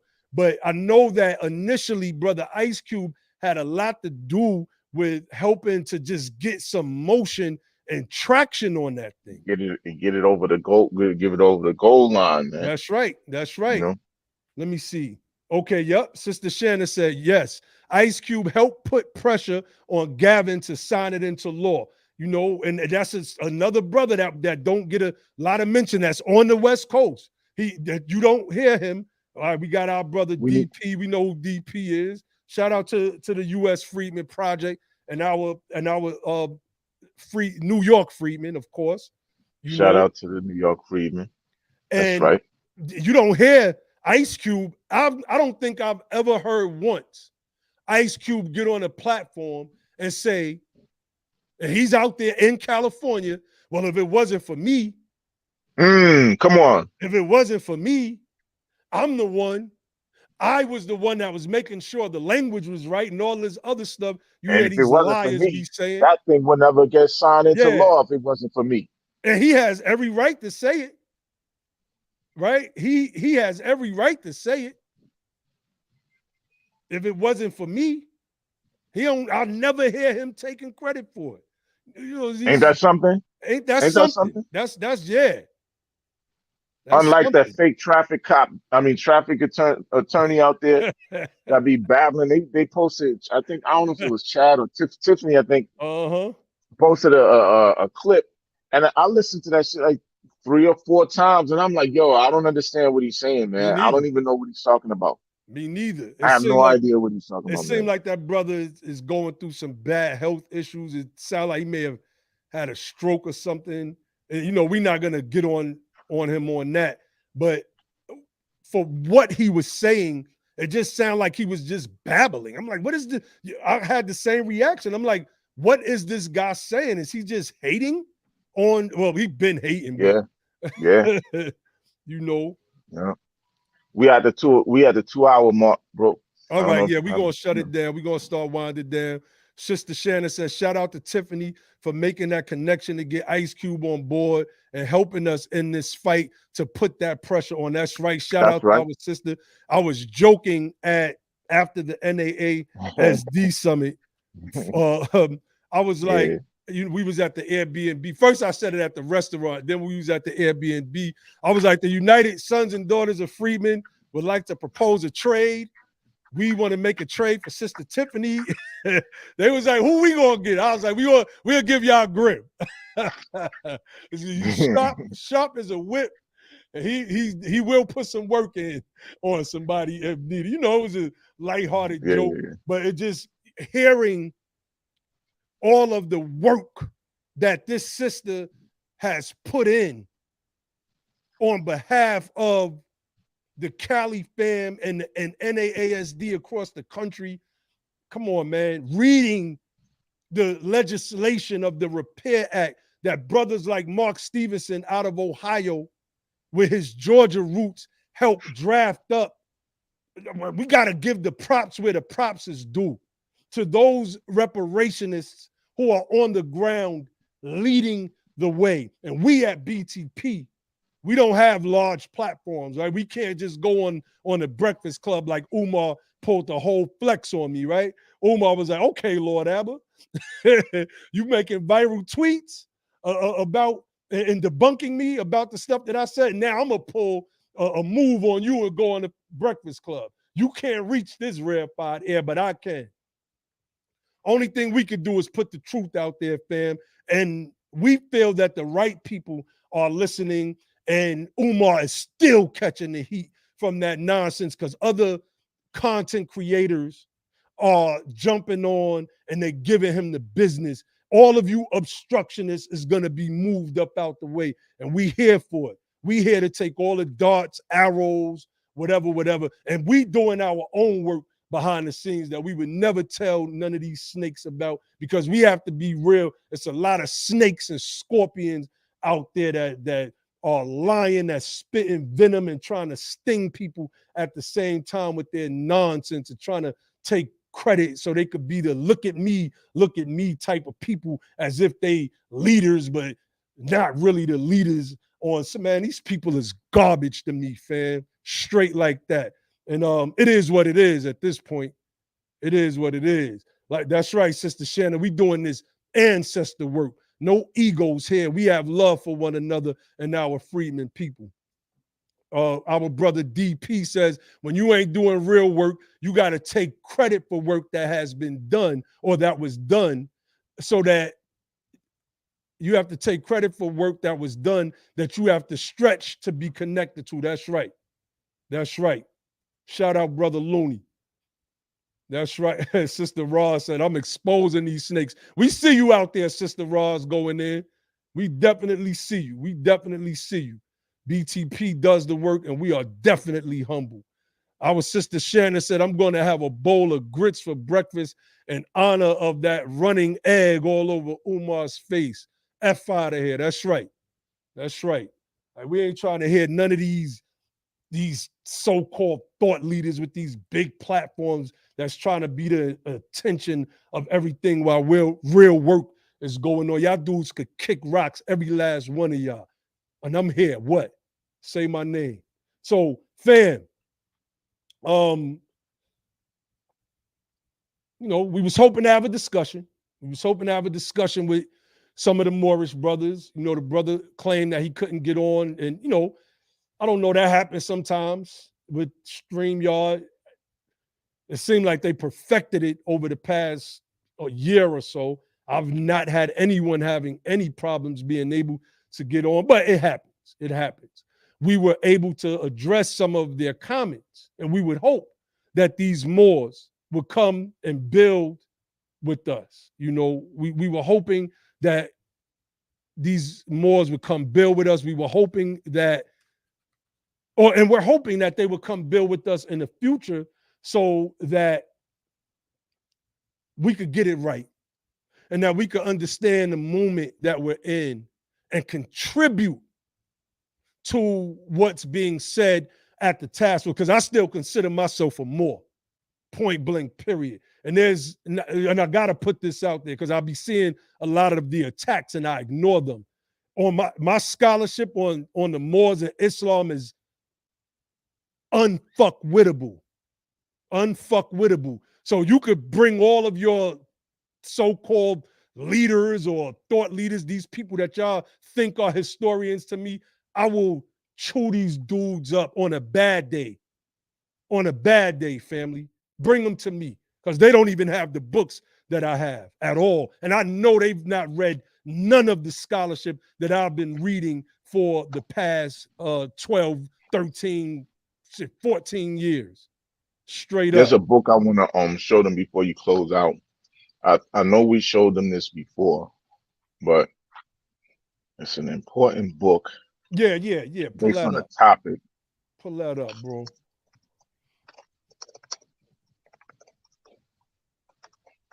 I know what you're looking for. I think I got it. I think I got it. You know exactly what I'm looking for. Yeah. Of course. Shoot. Okay. Wait a minute. You got it? Uh, I gotta scroll for it through my picks, but I know what you're talking about. I'm gonna see if I can pull it up if you can't. let me see. There you go. Now I got to make sure we on the same book, but I'm pretty certain. We are. Let's see. That's what you talk about right there? Yep. Okay. Yeah, Bing, read that bing, title. bing, bing. It says the discovery of America, an outgrowth of the conquest of the Moors by the Spaniards. The discovery of America, an outgrowth of the conquest of the Moors by the Spaniards. Remember, I just read something to you about the papal bull Ilias Qui, 1441, 1441, issued by Pope Eugene. I'm just going off of memory. Issued by Pope Eugene to the so-called infant to raid Africa in their search to find these Moors who fled Europe back into Africa and to take them as slaves and to take not only them, but their lands and their property and their possessions under the order of Christ. The slave trade, as we know, that is responsible for carrying our ancestors away from the African continent to the Americas, actually starts as a battle between the Christian European powers and the Moorish Islamic African powers. This is how it starts. A lot of people don't realize that and don't want to recognize it. But the battle between Christianity and Islam is at the root of the African slave trade. It's at the basis of it. This book right here, when this book was published in, when was this book published? Hold on, let me see. The Discovery of Discovery of America. This book was originally published in the 1800s, I believe, by this European writer. And now remember, like I said, the history.com website has the piece where it talks about European trade of enslaved Africans began in the 1400s, where these Portuguese captured Africans from what is modern day Mauritania, right? The people of these places, Mauritania, Morocco, ancient Mauritania, the empire, you're talking about the Moorish people. That's where you get the name Mauritania or Morocco, or the ancient name Mauritania from the AD period. I mean, the BC period. So the point of it is that the battle went between these Islamic Moors and these Christian Europeans.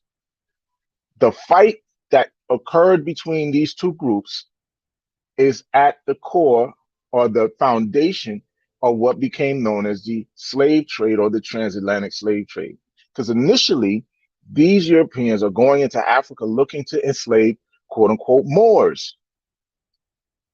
And they expanded into non-Islamic people and started to take other types of Africans as slaves as well. They took Islamic Moors, but they also started taking non-Islamic Africans as slaves as well. So they just kind of expanded their conquest. This is during the so-called age of discovery. Yeah, they don't know, Ali. Like, we will cook. Like, don't. My thing is, if you want to have political discussions, keep it there. You can't just start fighting 6 months ago and think you're going to beat a 12, 13, 14-year veteran. That's just not going to happen. It's not going to happen. Like, I was trying to find the rest of my books, but this is one of the books that you all should Dogs get. of God. The Dogs of God, Columbus, the Inquisition, and the Defeat of the Moors. This is a very, very powerful piece of scholarship. I have several books. I have several Hold that up again. I have Hold that several up again ebooks. so they can see it. That's right. I have several ebooks as well. Like, make sure y'all get this book. If you haven't read Golden Age of the Moor, if there's certain books that if you have not read, you're not even qualified to have the debate. If you think that you're going to spew the polemical writings of Christians who wrote adverse to Islam and wrote that as the historical or the historicity of Islam, etc., you're going to get cooked. We're going to cook you. Read that title and give the author. This is James Reston Jr., right? The title is Dogs of God, Columbus, the Inquisition, and the Defeat of the Moors. And the other one is called The Discovery of America, an Outgrowth of the Conquest of the Moors by the Spaniards. Exactly. So, just a little correlation there. Whichever way anybody want to go with it, we are prepared to go. Now, and understand something, family. We're not pushing. Yeah, we ain't pushing. We're not pushing Moorish history on nobody. That's right. We're not pushing Moorish identity on anybody. We just been hearing some slick little shots lately, and we've been ignoring stuff. But we just putting it out there that if you want to dance, I got dancing shoes. One last thing before we close, bro. I know you got that. I know you have it because I see it on the on your screen behind you. Mm-hmm. Somebody said something to you about the fez or the hat that Taharka Bey wears, and the fact that they seen you with that same hat on, and you wearing the same hat as Taharka Bey. Like, oh my God, what's wrong with you? How could you wear that hat? But see, we have these pieces that show the celebrations of the 15th Amendment in the United States, and they depict American freedmen who are not Islamic at all wearing that same hat. Let's blow that up. Let's blow that. These are freedmen right here. This is the 15th Amendment celebration. These are freedmen right here rocking fezzes. This is way before Noble Drew Ali, y'all. His starting of the movement. In fact, if I'm not mistaken, this is what date is this? I can't think of the date. It should be on it. It should be on the bottom of it. Let's see. Or either somewhere on the bottom or the top. This is 1870. So yeah, this is before Noble Drew Ali. This particular celebration, right? 16 years. He was born in 1886. That's right. This is 16 years before the man was even born. Let's see where some more of these fezzes is at, right? Because I had somebody say to me, don't you wear that hat? I seen pictures of you wearing that hat like Taharka Bey. It's like, yeah, and I still got it. And if I want to put it on, I can. I actually thought about wearing it today. Like, what does that mean? That don't take away from nothing I'm doing for this American freedmen movement. It's something that people want to use to try to distract me from, as if I'm going to back down or back away from anything that I was a part of. And whatever I did back in the days is what I did.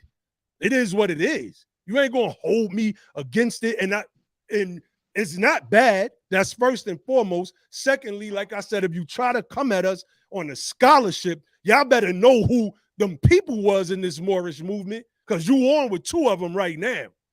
And that's a fact. Y'all better know who them scholars were. But for those of you that don't know, yeah, this is a depiction of Martin Delaney with freedmen, American freedmen. And Civil War men. These are the people who fought for the liberation. These are the men who fought for the liberation of the American freedmen families, wearing fezzes. That's right. Depicted wearing fezzes. So you could get mad at Tahaka Bay all you want for wearing a fez. You could get mad at Naheem for wearing a fez. Shit, I got pictures with my fez on. I wish I had it. I got photos with my fez. I wish I had it right next to me. I'll throw it on. It's in my other room. I'll just throw it on just because I always felt I looked good in my fez. I'm just saying. And you know, these people, this doesn't have anything to do with Islam. The fact that these men are wearing these fezzes, that's right. These are Civil War fighters. That's right. These are the men that when Abraham Lincoln said, if it was not for the participation of the black freedmen, the Union would have lost the war. That's who he's talking about. These dudes wearing them fezzes. You see that's that? Right. Holding them guns. These are the dudes that, like Brother Grimion L said, the freedmen had to enforce the Constitution. It's these dudes right here wearing them fezzes, and y'all got problems with them damn hats. But if it wasn't for them dudes wearing them hats and what they did to enforce the Constitution, you wouldn't be sitting here talking that garbage you're talking on Twitter right now. Facts. Facts. Look at them. Look at them. Look at the crackers in the background that's yelling and screaming, and the one dude is holding them back like, nah, let them be. Let them be. Straight up, man. Y'all can't mess with us or nothing. So stop trying. The brothers with the top hats on, these are the Odd Fellows that y'all looking at. These are the American freedmen Odd Fellows. These are more soldiers, dressed in the Union troops, dressed as Union troops with the Union hats on in the back, waving that American flag. Like, stop playing with us, man. We different. We different. Who's that up there in the corner in the left? These are more Odd Fellows. These are more Odd Fellows, which is what the main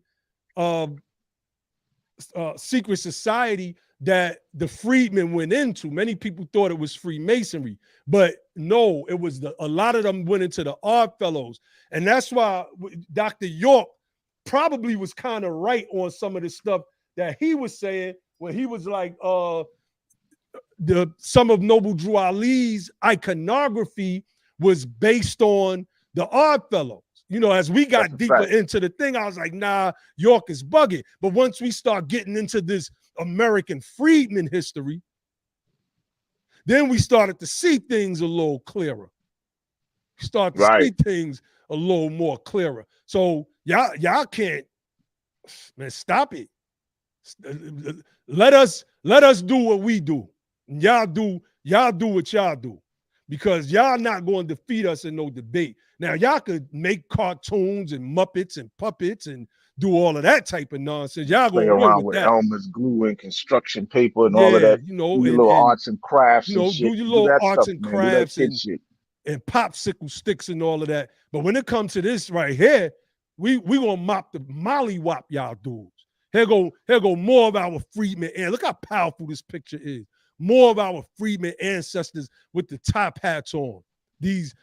Look at those badges they got on, similar to the ones that Noble Drew Ali had, the Moors wearing the Moorish Science Temple of America. Look at what the two pillars say, education and science. And at the top of those are the globes that say ballot box, because this is a celebration of the 15th Amendment. That's why it reads, the right of citizens of the United States to vote shall not be denied.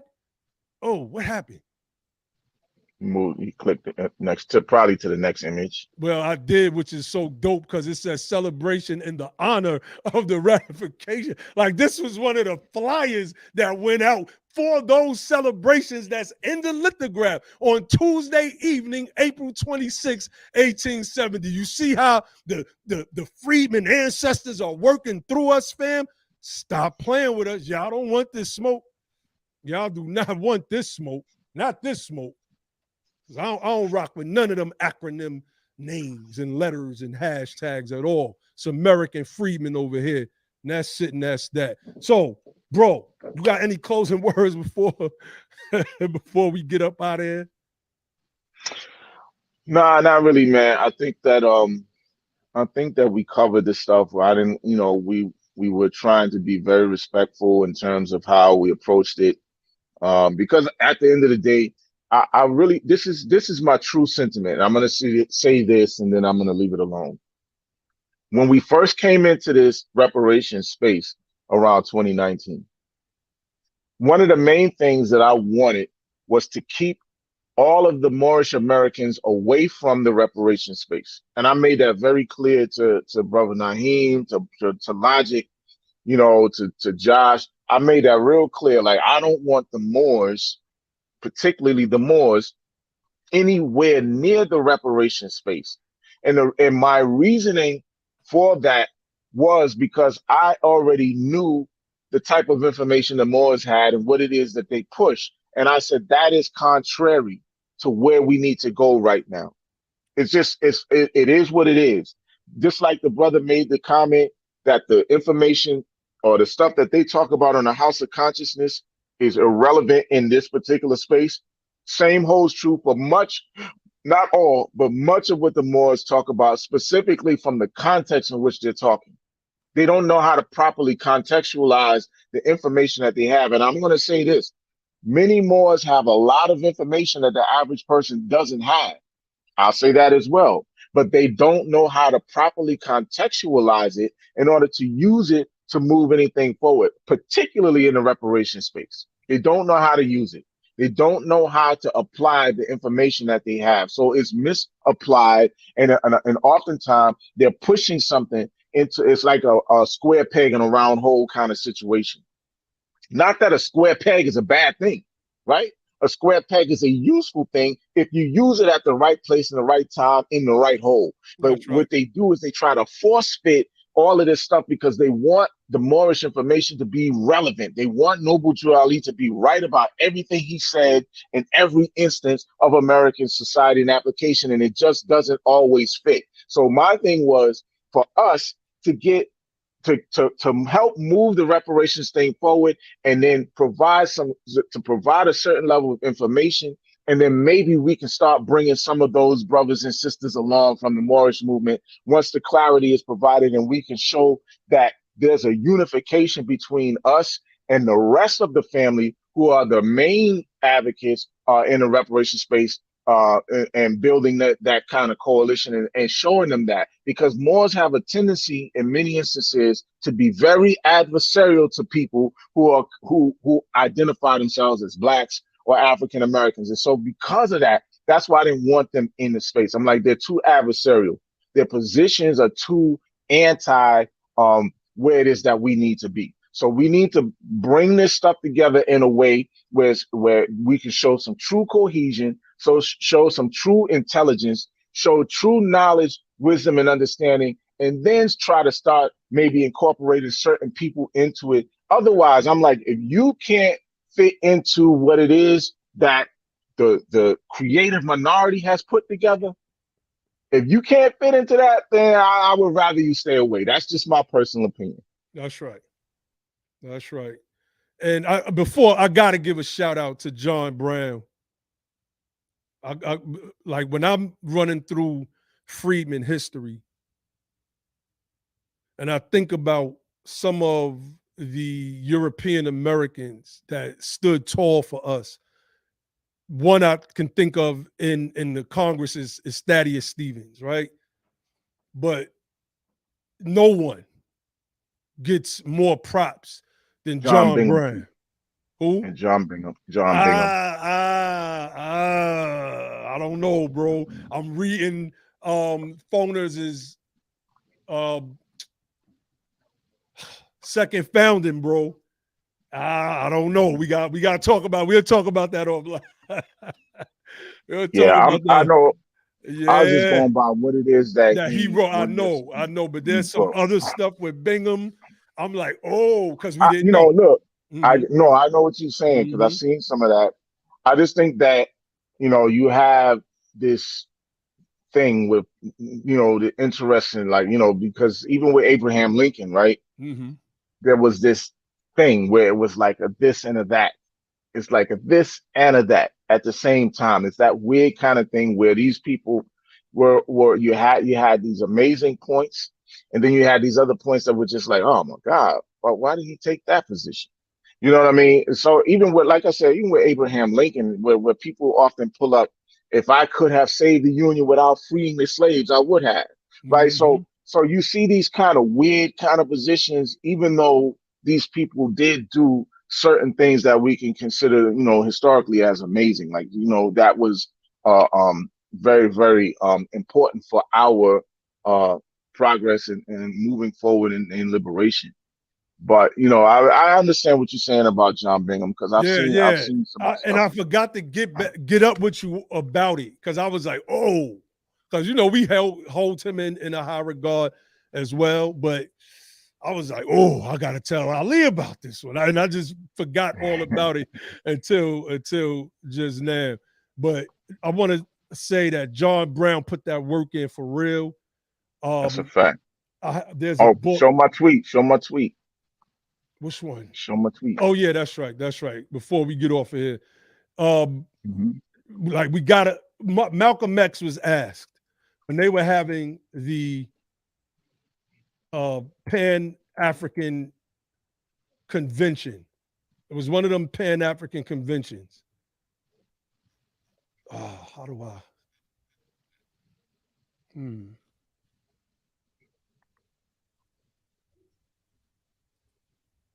Which one is?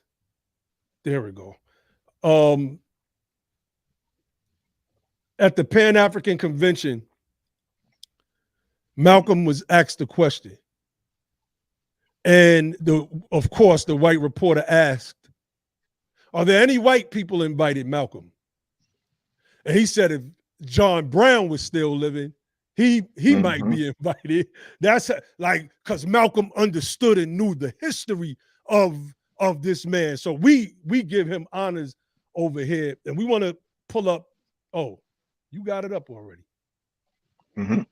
Blow your browser up a little, or click on it so it can expand. I think it'll expand in the screen if you click just on the image. It got larger, right? No. No.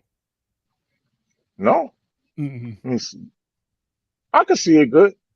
I mean, I could see it, but it didn't blow up. But I mean, it could be red. It could still be red. Right. So this was a funny tweet. I was just taking a little shot at the same time, but just well, Mm-hmm. Oh But yeah. anyway, I say here's something BTP pulled out during our Twitter debates with ADOS, who pretended that the word reparationist was a Pan-Africanist one. In the 1860 publication, The Public Life of Captain John Brown by James Redpath, it is stated that John Brown was in fact a reparationist. And so I put the screenshot up there from page 220 of that book. It says John Brown was not merely an emancipationist, but a reparationist.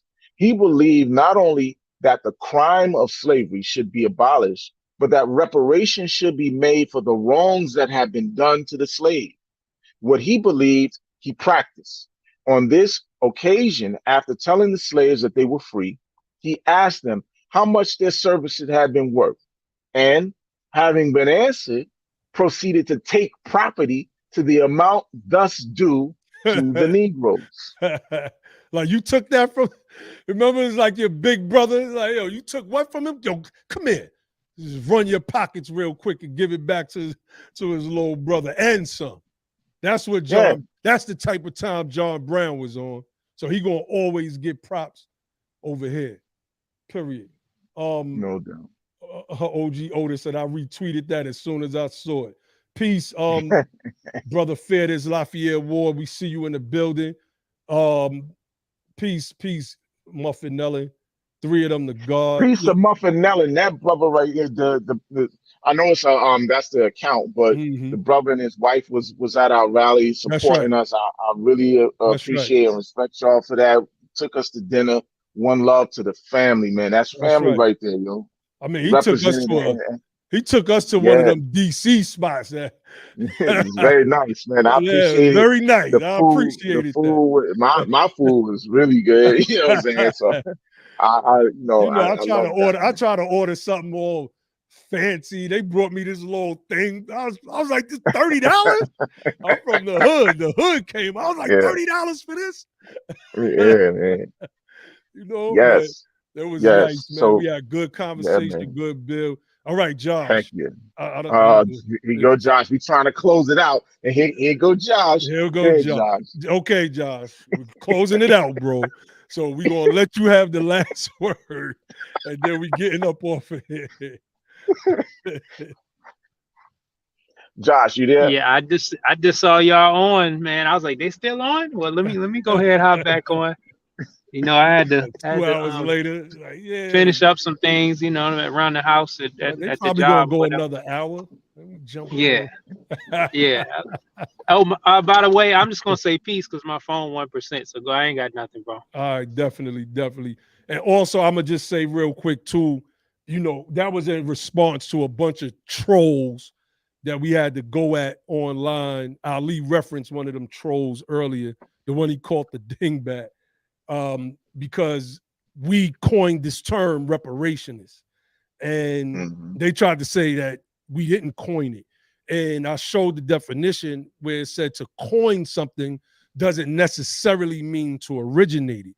So that piece that Ali just read, we actually pulled up 2 years ago. They just pulled it up a month ago. That was their first time seeing it. Right. And we already have videos that's 2 years old, not just with that piece, but several pieces, because we had to go with the hashtag cult and its main cult leader, YC, because some Pan-Africanists were trying to take the claim of reparationists as they seen the cult trying to move away from the term. So the cult was trying to fight against the term reparationist in the same way they're trying to fight against the term freedmen right now. Silly people. But it is what it is. So thank you, fam. I'll leave you all with the motto of our platform, and that is, don't just fight the power, become the power. And then and only then will you have the power to make a change. And with that, I say peace.